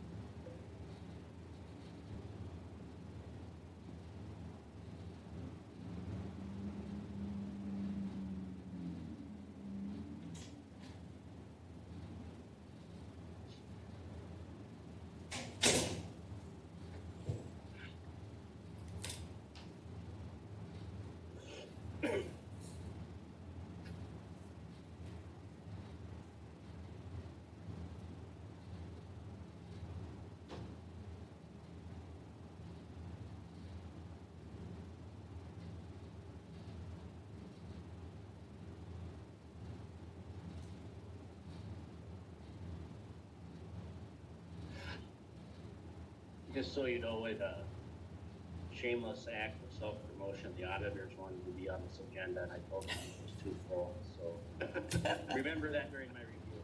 Right. We're at hour 3 now. How long can we keep postponing them, do you think, Brent? That would be review worthy. Let's see. Lori, are you with us? Extra point right now. No, my favorite is when Brent does the audit and the MS4 review at the same meeting. There's that. All right. It is 9:05. Let's give Lori a minute. Oh, there's Lori. Okay, great. Okay, Brent, we are to item, where are we? 10.3, the 2021 budget kickoff. Have at it, Mr. Mayor. Thank you. So today the budget worksheets went out to department heads, and so before we get really into the guts of the 2021 budget, just really wanted to kind of set the table for the council, have a discussion, and provide staff with some expectations when we receive the first draft. And so really can't talk about 2021 without talking about the economic impact of the COVID-19 pandemic. And frankly, some of the other items that are going on in the community related to the George Floyd situation and how that will impact multiple tiers of our community, economically, socially, etc. And so we are in unstable times, and so just wanted to name that and talk about how we might need to link budget increases to our new market value and come up with some creative strategies, and really just kind of be out there looking for direction from the council. What's going to make you feel comfortable? What do you want to make sure gets done? And that as we provide more information, hopefully there's opportunities for you to provide that type of level of feedback. Just an overview. I always like to do this. Not just for the council, but for residents that are watching as well. But the city essentially operates two businesses, one the general fund, and then the other related to our utilities. The general fund, which we're primarily going to be talking about tonight, involves revenue collected from property taxes, and the revenue in that area is typically about 80% of our budget. And then state aids, which includes local government aid, permits, which includes our building permits, fees and fines. And then you can see where that money goes to. So our debt service payments related to City Hall, streets, etc., snow plowing, parks, and so on. Then our second business is our monthly utility bill, our enterprise fund, which is funded by our monthly utility bills, new connection fees, and that funds the water, sanitary sewer, and stormwater. And so rates that someone pays for their utility does not fund the general fund. Property taxes are not used to pay for the city's, for example, water service or sanitary sewer service. And you can see it if you really get into the nitty gritty of our budget. We even separate time, and so a percentage of my salary and other staff members' salaries are split out based on the amount of work that someone does for that certain business, if you will. Some of the market conditions impacting the 2021 budget had a conversation with the county assessor's office. I have some new numbers. The average value home in the city of Carver is $329,000. Our residential market values have increased by just over 4%. Quite a bigger number than we've experienced in past years. Excuse me, just over 29 million in new market value. And so that's essentially the money that, if planned for correctly, you can increase your levy without having a tax impact, essentially moving that needle to pay for those new services. It also can be used to kind of do what kind of our narrative has been, as with new growth comes the opportunity to decrease costs and services. And so in essence, you have specifically related to the city hall, you have more people to pay for the city hall. So there's a push and pull related to that. For example, you might need to buy a new plow truck to, plow these additional streets, but you have more people to pay for it. You have more people to pay for previous projects and infrastructure. You'll see when we get into the details of our new market value that there are increases for industrial and apartments. That money is being dedicated, however, to the corresponding tax increment districts for Lakeview Industries and the Carver Ridge Senior Living Complex. And so here you can kind of see the breakdown. You can see the new construction value of 29 million. You can also see the 12 million for commercial industrial, 10 million for apartments. The ag value change is typically related to a parcel of property that was in the town, that was in the city. Property is default zoned to ag, and when it is removed, then it goes into the residential category. So this kind of gives you an overview of how values are looking for our 2021 budget. Then kind of our general fund process. And you'll see in your packet there's a calendar, but we're going to be building that budget for you over the next several months, primarily starting in August. And we'll have the discussion and direction for a draft budget and levy. And we'll make a series of amendments based on your comments. The big date is September 21st. That's where we send a preliminary levy or adopt a preliminary levy and send it to Carver County. And once that's set, it can reach that peak as you see in that graphic. Then it can only go down, and then through October, November, we review kind of our budget conditions, look to see what's changed, what the status of our economy is. October, November, we get into truth and taxation statements. So that's when all property owners within the city will receive a statement based on that levy, preliminary levy that the council has set, and it'll show what the impact of that property owner's taxes are, and then give them a date. Ours would be December 7th of 2020 to come in and provide input on that proposed levy. It also provides information related to the proposed levies for the school district and the county, and the CDA is out there, Metropolitan Council, and some other various taxing districts. So they'll get that input on the 7th, and then take that into consideration, and finally the last step in the process is adopting the budget on December 21st. One of the things I wanted to highlight, and I'll switch over to my memo in a second, but for many years we've been talking about the debt service on the Levi Griffin Road project.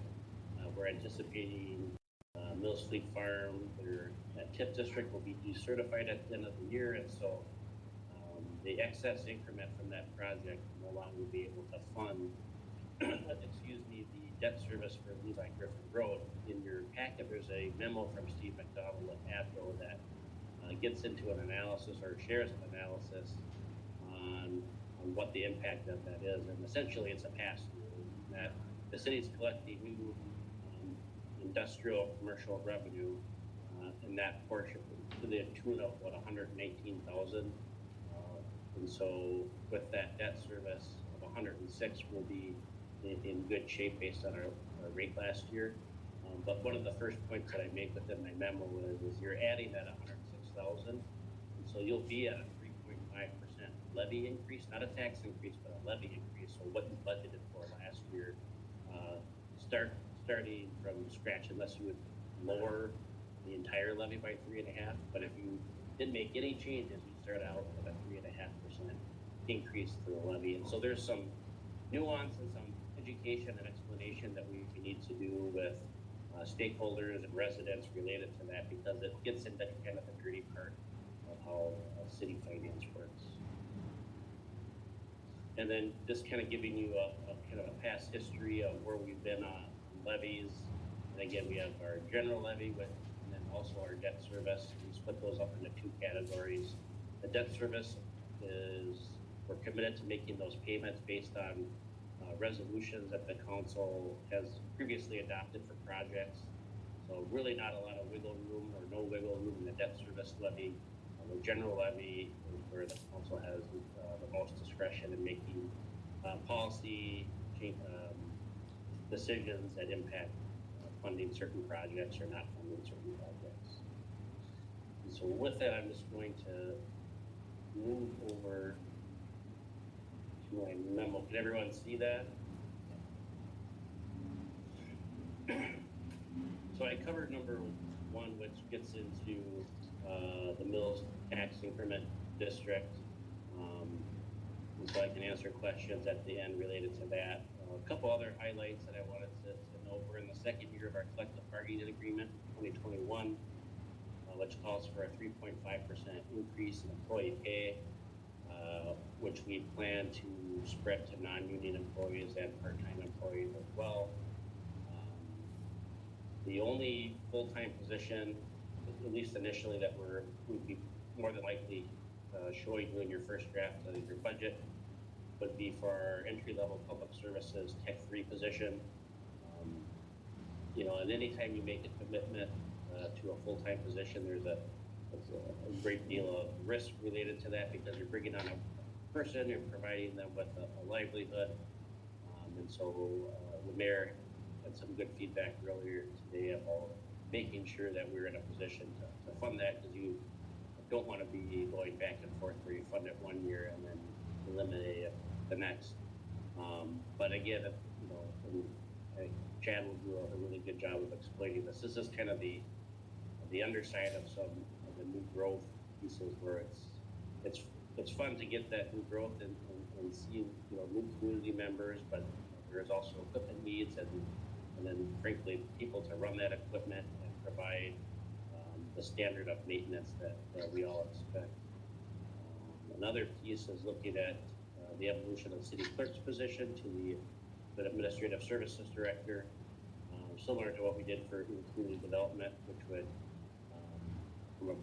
from a task standpoint, would get more into human resources and the city's insurance, and expecting some more output in those areas as a leadership position. We aren't expecting any new debt service payments in 2021. As we draw closer to the JCP and water treatment plant expansion, we'll reevaluate those debt service impacts, and I'm hoping to have some additional information for the council as we get more into the summer. A lot of that will be based on timing of when plans and specs are ready and how these align. So a lot of that is to be determined right now. Dan Lonis and his team are reviewing the 60% complete plans for Jonathan Carver Parkway, and that will get us enough to really get started on a solid cost split, and probably where we're going to start initiating conversations with the county on a joint powers agreement, and we'll really have a good sense of what our cost will be for that project, both from a cost share standpoint and the local projects the city is looking to take on. Kind of a broken record here on the street maintenance, but our 72,000 is reflective of the city's past practice of crack filling and seal coating, and so there may be a desire to kind of ladder that up in larger increments. And so if the council has any input on that tonight, that would be helpful. The strategic plan calls for the reconstruction of our website in 2021. That might be right now to do that, and they can separate into payments, but we're probably looking between around $30,000 to do that. The council might want to consider just getting started with that work under their payment plan, and just moving forward on that, considering how we're using the website to provide a whole myriad of services, and where we're at with COVID. So I just wanted to kind of throw that out there. And this kind of gets into Council Member Sayers' previous question. We're going to be talking about capital expenditures, primarily in public services. But one of the pieces that Chief Trimble will be working on is the fire department and their need to update their self-contained breathing apparatus. And so that's something that was last replaced in 2011, right when I kind of first started, 2011, 2012. And so a fairly expensive proposition, and so something that we'll be asking Chief Trimble to be looking at. Then here at the end here, you can see that we're contemplating a snowplow truck and front end loader. But again, Chad will have some additional information on that as our budget process goes on. And then just a little bit on the enterprise funds based on our long-term financial plan with the corresponding rate impacts for 2021 based on your long-term financial plan. So I know that was a lot of information, and not expecting the council to say yes or no to any one specific item, but what we're looking for are broad brushstrokes of information that will help myself, along with our leadership team, with the department heads, to provide a budget that's going to be within a close target range of where you want to end up at. And so having some dialogue from the council, having you share where you're at and what you feel comfortable with, will help us all prepare a reasonable budget for your first draft. So with that, I'll be happy to answer any questions. Go ahead, Christy. Okay, there we go. Brent, can you scroll up to number 4? All right, so for the city clerk's position being moved to administrative services director, we're still pretty small, and we're adding these, director positions. Do you have any idea when, let's say Victoria might have moved to something like that, or are they still using the city clerk model, the titles? Victoria, I don't believe they have that position. Which one? It'll vary by city. There's sure. So, primarily, just to be exceedingly blunt, is the way, in my opinion, that we're going to keep our leadership team is to create opportunities for promotion, and at the risk of losing our leadership team to Chanhassen or Eden Prairie or Lakeville. And so trying to create opportunities, i.e. community development director, public services director, so that we can have sustainable leadership. So this is a kind of I think it's a great point to make. This is kind of in the eye of the beholder. This is I can't go to the city council and say, you need to do this, otherwise our services are going to go down. But I do think that we should be strongly considering it, because I think as we grow, we'll provide a more effective service, and I think we're going to be more apt to keep people at the point where we have retirements. We'll be better apt to fill that position with really good talent and really good people. But I'd be lying to you if I said we need to do this. But with anything, there's risk in not doing it as well. Well, I'm very much for retainment of our employees, but I'm also not or just creating positions just out of the fear that we might lose somebody either. So I think that one will need a little bit more thought process for me, realizing we don't have to dig really far into it right now because it's just an overview. If we want to go to number 7, the website. Oops. Okay. So we want to move it up a year because it wasn't. So I can get into it. Go ahead. Sorry. We've centered on a preferred vendor Civic Plus.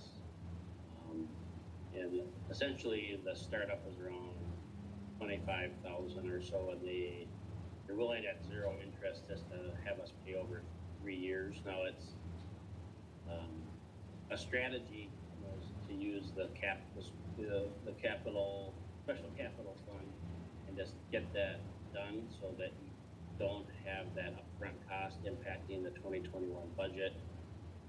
I'm throwing that out there not as a recommendation, but as an example of whether it's a website, whether it's street maintenance, or if there are certain projects that you want to do that you can, in essence, try to kind of smooth out any budget variances, because you're not going to do your website, every year or every 5 years.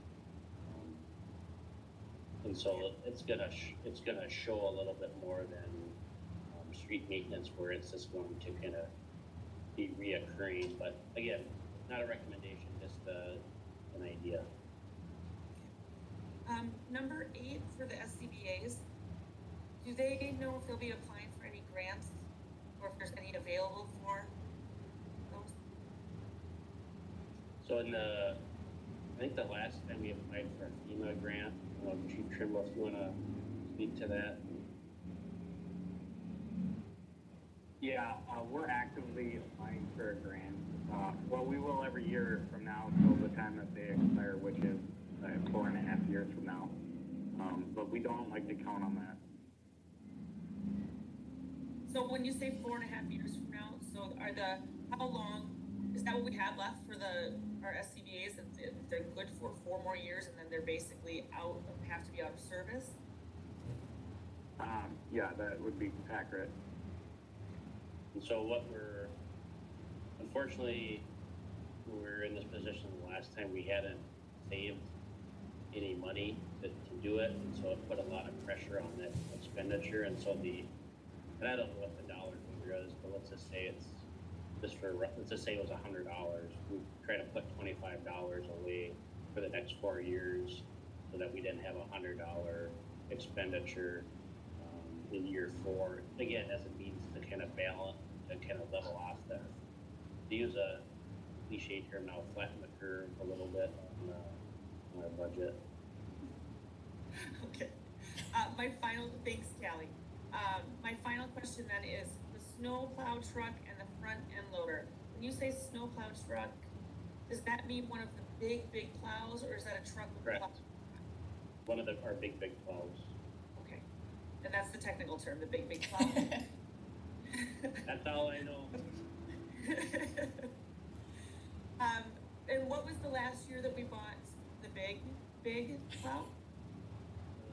That would have been we bought 2 in 2014 to replace.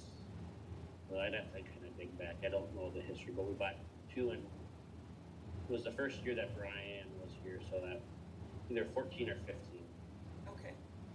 And then is this meant to replace one or to become additional to the fleet? Additional to the fleet. Okay. And, we're, well, I'm not going to kind of dig into the details there, but there's a lot of information that I think Chad will be able to prepare to at least give the council a good sense of what the request is, and then it'll be up to the council to determine if now is the right time. There's quite a bit of information out there for that. Is the front end loader going to be an additional or replacement? That's a replacement. Chad, that front end loader, what's the year on that? I couldn't even tell you the exact year, but it's getting up there in age and engine hours. It might be, from memory, I think it might be 80s vintage. Could we just find that out so that I know Yep. what, I can have an idea of that lifespan? Yep, we'll provide the make and model, year, engine hours on each of them, pictures, and then Chad will kind of go over their use and existing maintenance issues. So you have, yes, that's a very good point. That's all I have, thank you. All right, let's see, next. Sorry, go ahead, Joy. Let's see, what number was it? Well, Jonathan Carver Parkway, and the water treatment. So with Jonathan Carver Parkway, we expect that to, we're gonna have to start paying for it in 2022? Is that what I'm understanding? We're not gonna need a budget for it in 2021? For now, that's subject For to change. now. Okay. Yep, so there's, and I'm not gonna pretend to be the expert in finance, but I know that part of the conversation will involve the amount of capitalized interest that we'll be willing to take on, and if all things being equal, I'd like to be in a position where the city borrows that money next spring, Okay. so that so that we can hopefully be cash flow the first couple of payments with our existing fund balances, rather than taking that money out this fall and paying all that additional interest. So there's a lot of moving pieces and parts to that, but for now, we're not planning on additional debt service for 21. Okay. So we could take the money out next spring, but not add it to our debt service until 22. Correct. Got it. Okay.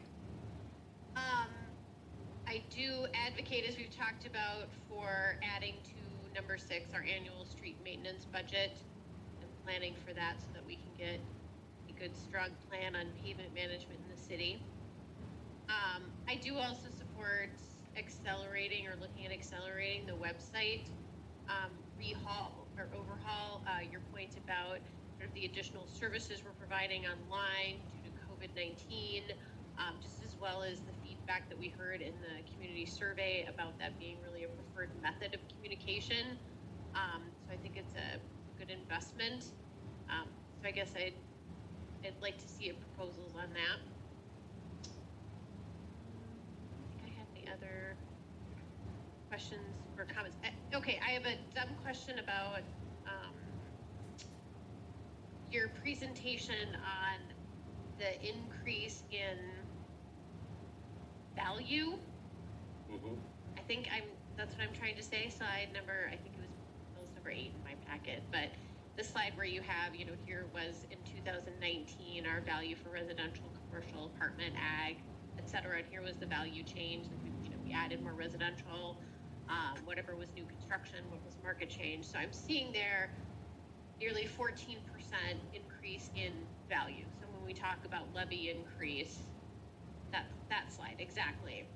So as you said, as we're adding the mills, the TIF is now gone, so we're already going to increase by 3.5%. Yeah, so if you think of it, Mills, the taxes that Mills has paid has always been segregated and put into a different pool. Right. And now when that increment district is decertified later this year, because their tax regular money pool will be put into the pool with all of our homes. And so they'll be paying for everything, but what will happen is, because the district is closing, we'll have to start to pay that debt service for Levi Griffin Road using what I call regular normal means. Yeah. And so primarily their new share is going to can be counterbalanced, will be counterbalanced by that debt service with, plus or minus a couple $1,000. So the 16.9 of value change under commercial, that includes TIF, period. No, that would be, their market value is already included. The assessment summary doesn't contemplate tax whether it's increment. in TIF or not. Okay, Right. that's what I meant. It's everything. That's gonna be related to, you know, that might be part of the Carver Square properties, Lakeview Industries, Yep. if any, you know, that type of thing, so. Yeah. Okay. And that's it. All right. Let's see, Lori? All right, not too quick with the unmute. No, I appreciate especially explaining the agriculture, different values when it came to that estimated market value. That was very helpful. I'm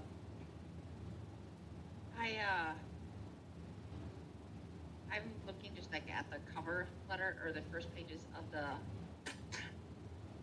portion of the packet that was for this presentation, and I like how that's worded with number 6. So I think I have different feelings than like when we started this meeting, kind of about how, I mean, the entire meeting, so we've been talking about some different street maintenance, but I definitely agree that, and I would support the city moving towards funding a mill and overlay program. You know, so we might be looking at something that's different than what the annual street budget reflects today. And that was my 2 comments. I guess also just from earlier part of today's meeting, getting the results from the survey, I'm trying to see, okay, is there something that we should make an adjustment based on that? And I guess we're just those broad paintbrush strokes. So nothing jumps out at me, but I think that will be nice to kind of incorporate what we've learned from there into these budget discussions. Okay. Thanks, Lori. Glenn?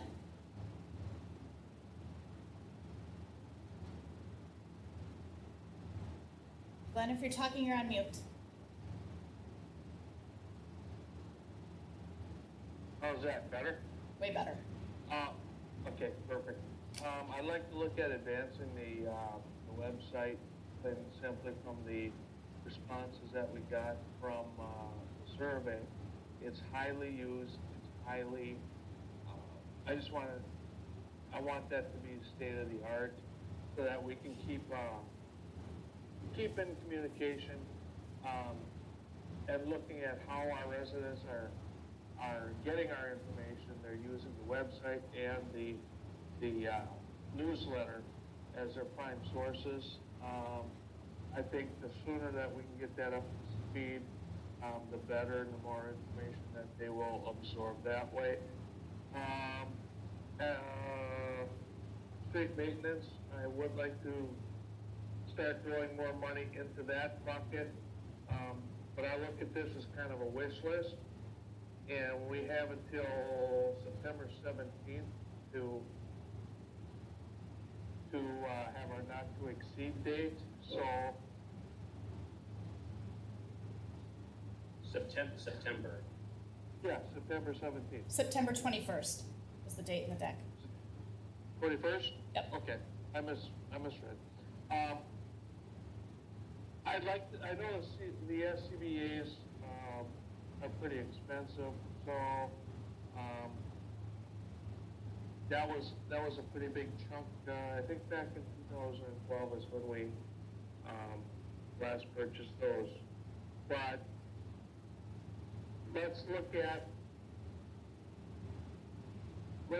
put your wish list together, and then we can sit down and start hammering out what we can and can't do, knowing full well that we have a water treatment facility that's coming, the 2019 JCP project.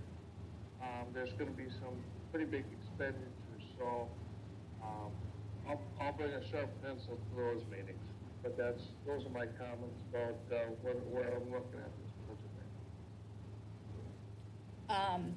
All right, thank you, Glenn. So, Glenn, just to point out, and I don't dispute that the JCP project and the water treatment plant project will not be expensive and really solid budget line items, but those will be 2022, not 2021, especially if we do the bonding in the spring.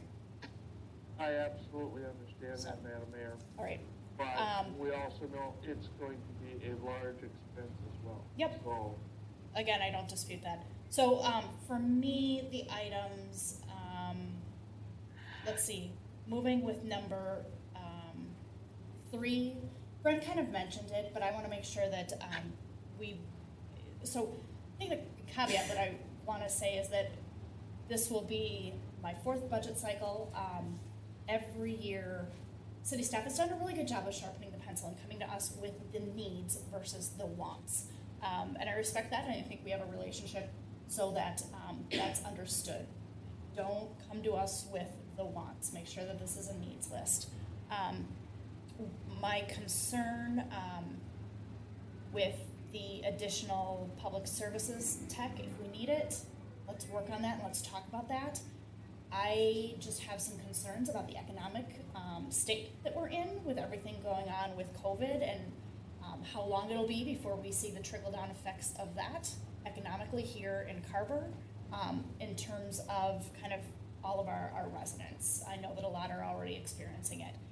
So I just want to make sure that that's not something that we have to walk back and say 2022, where that position wouldn't be in the budget and then somebody loses their job. That is the scenario that I just absolutely don't want to do, where we have to let somebody go because of budgetary restraints or because we've bit off more than we could chew in one year's budget. That said, I think I'm all in favor of promoting our people and for the evolution of the city clerk's position to administrative services director. I, of course, want a little bit more information on what that, the economic impacts of that and what that'll, the cost of that line item. But I think, you know, Christy, you kind of expressed kind of the opposite viewpoint. It was a month or two that we were looking at 2 folks in public services who kind of left in rapid succession, and what can we do to retain people? What can we do to keep folks there? Very much to Brent's points, this is how we can hopefully hang on to our folks for a little bit longer. It's no longer, you know, acceptable, not acceptable, it's no longer, you know, a environment where folks work for 35 or 40 years for one company, like my dad did. That's outdated, that's old-fashioned. Kill me if he hears me saying that. But, you know, I think as long as we can keep our folks within reason, I think that it does us well to nurture them and to let them grow in their careers right here in the city of Carver. Courtney, yeah. you mentioned to me, I'd like to respond to that. Sure. I am in no way devaluing our city clerk right now. I do, as you just said, about the services tech positions, that we don't want to end up biting off more than we can chew. We're still a small community. I think it needs to be understood exactly what that position looks like before we start making directors and in all of our departments.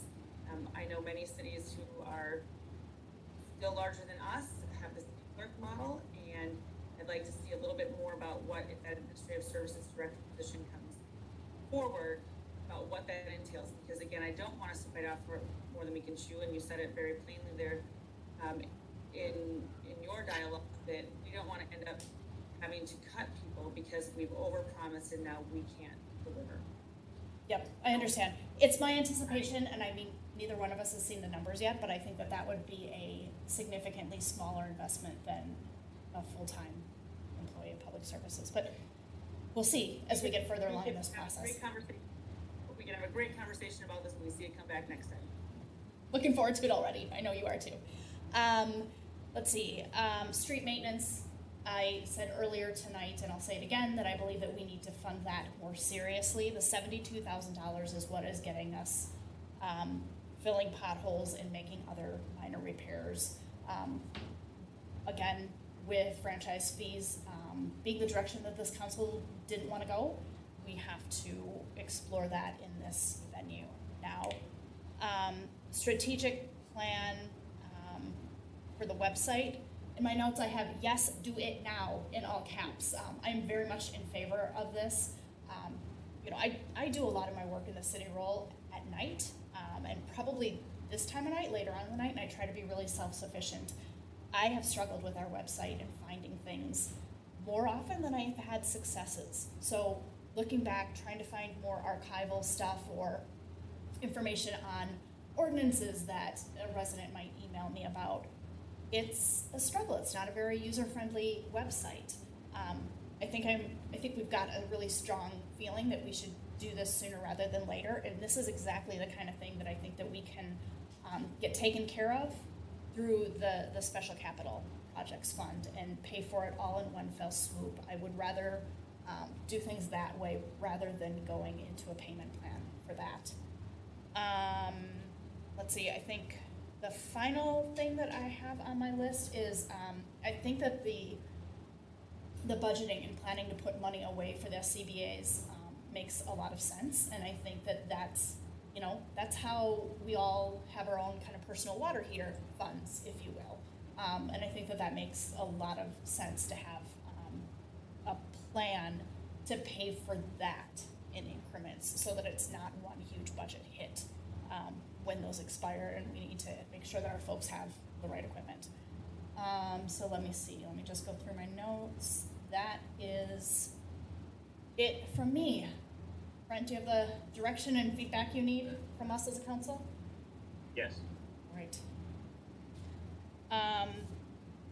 Okay, let's see. Council member updates. Let's see. Joy, I see you first. I have nothing to update. Okay. Thank you. Christy? We have an HPC meeting next week. Brent, I had one quick question. Who will be hosting that meeting from staff? Will it be Jessica? We're doing Zoom, I'm assuming. I haven't Jessica. Say that again. Jessica. Okay. And do we know that all of our HPC members are going to be able to join that way? I will connect with Jessica and Brendan. I've been tracking that. All right, thank you. You good, Christy? Okay. Glenn? There was a planning commission meeting that Mayor Johnson attended for me because I was absent. So that's my update, and I'm waiting to hear what happened at the planning commission. Okay, I'm gonna make you wait and sweat it out a little bit. Go ahead, Lori. Yep, I'll be really quick. I don't have any updates. All right. So for me, May 21st was the Planning Commission meeting. The only thing that was on the agenda was the alley vacation and lot merger that we saw earlier this evening. But boy, does it make the Planning Commission members a little nervous when they're wondering why you're not there, Glenn. So let's see. The other thing that I wanted to mention, tomorrow morning, I'll be presenting to the Carver County Board about the levy project, which I spoke about yesterday, or our last meeting, but we didn't have the date. Heads up, just a reminder that Carver Cleanup Day is Saturday, June 13th, so that's taking place before we meet the next time, and that's always popular. There is some information on the website about that, also on social media, and there was some information in the water bills about what the parameters are, what you can pitch, what you can't pitch, and how big of an area you can fill with your junk. Mayor Johnson? Yep. Just one item related to that that's new. The city is coordinating with the hauler, and this year there's going to be leave behind tags. So let's say you put out more garbage than that area, or you put out an item that isn't eligible to be picked up, they're going to leave a tag informing the resident that this item's been left behind intentionally. We've had some issues with that in the past, and we're hoping that this is an additional step to provide some clarification and communication with residents on that. Perfect. Thank you, Brent. Let's see. Two more things that I have. We had a Southwest Transit board meeting last Thursday night.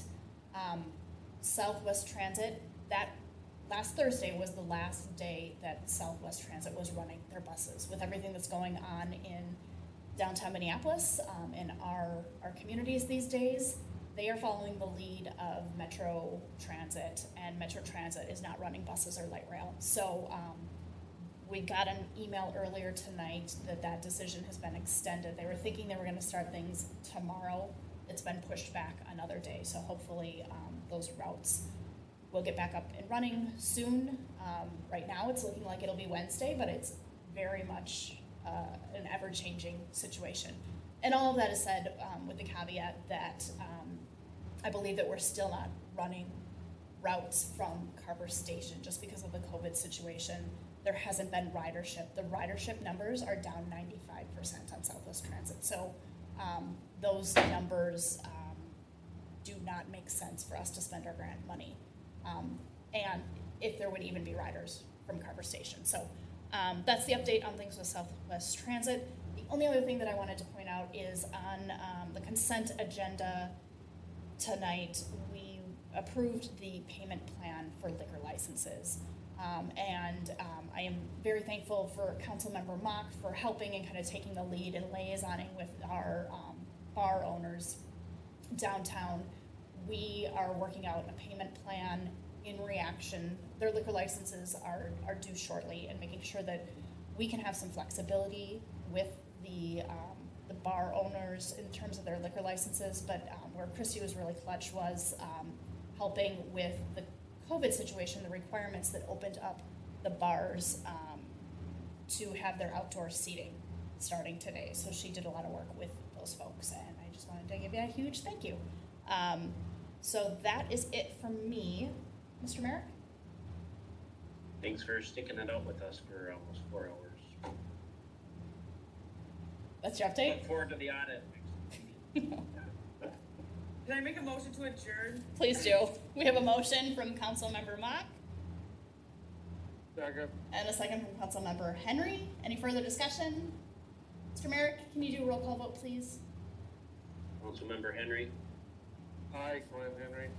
Councilmember Mock, Aye, Christie Mock. Councilmember Sayer, Aye, Lori Sayer. Councilmember McKnight, Aye, Joy McKnight. Mayor Johnson. Aye, Courtney Johnson. Motion carries. Have a good evening, everyone.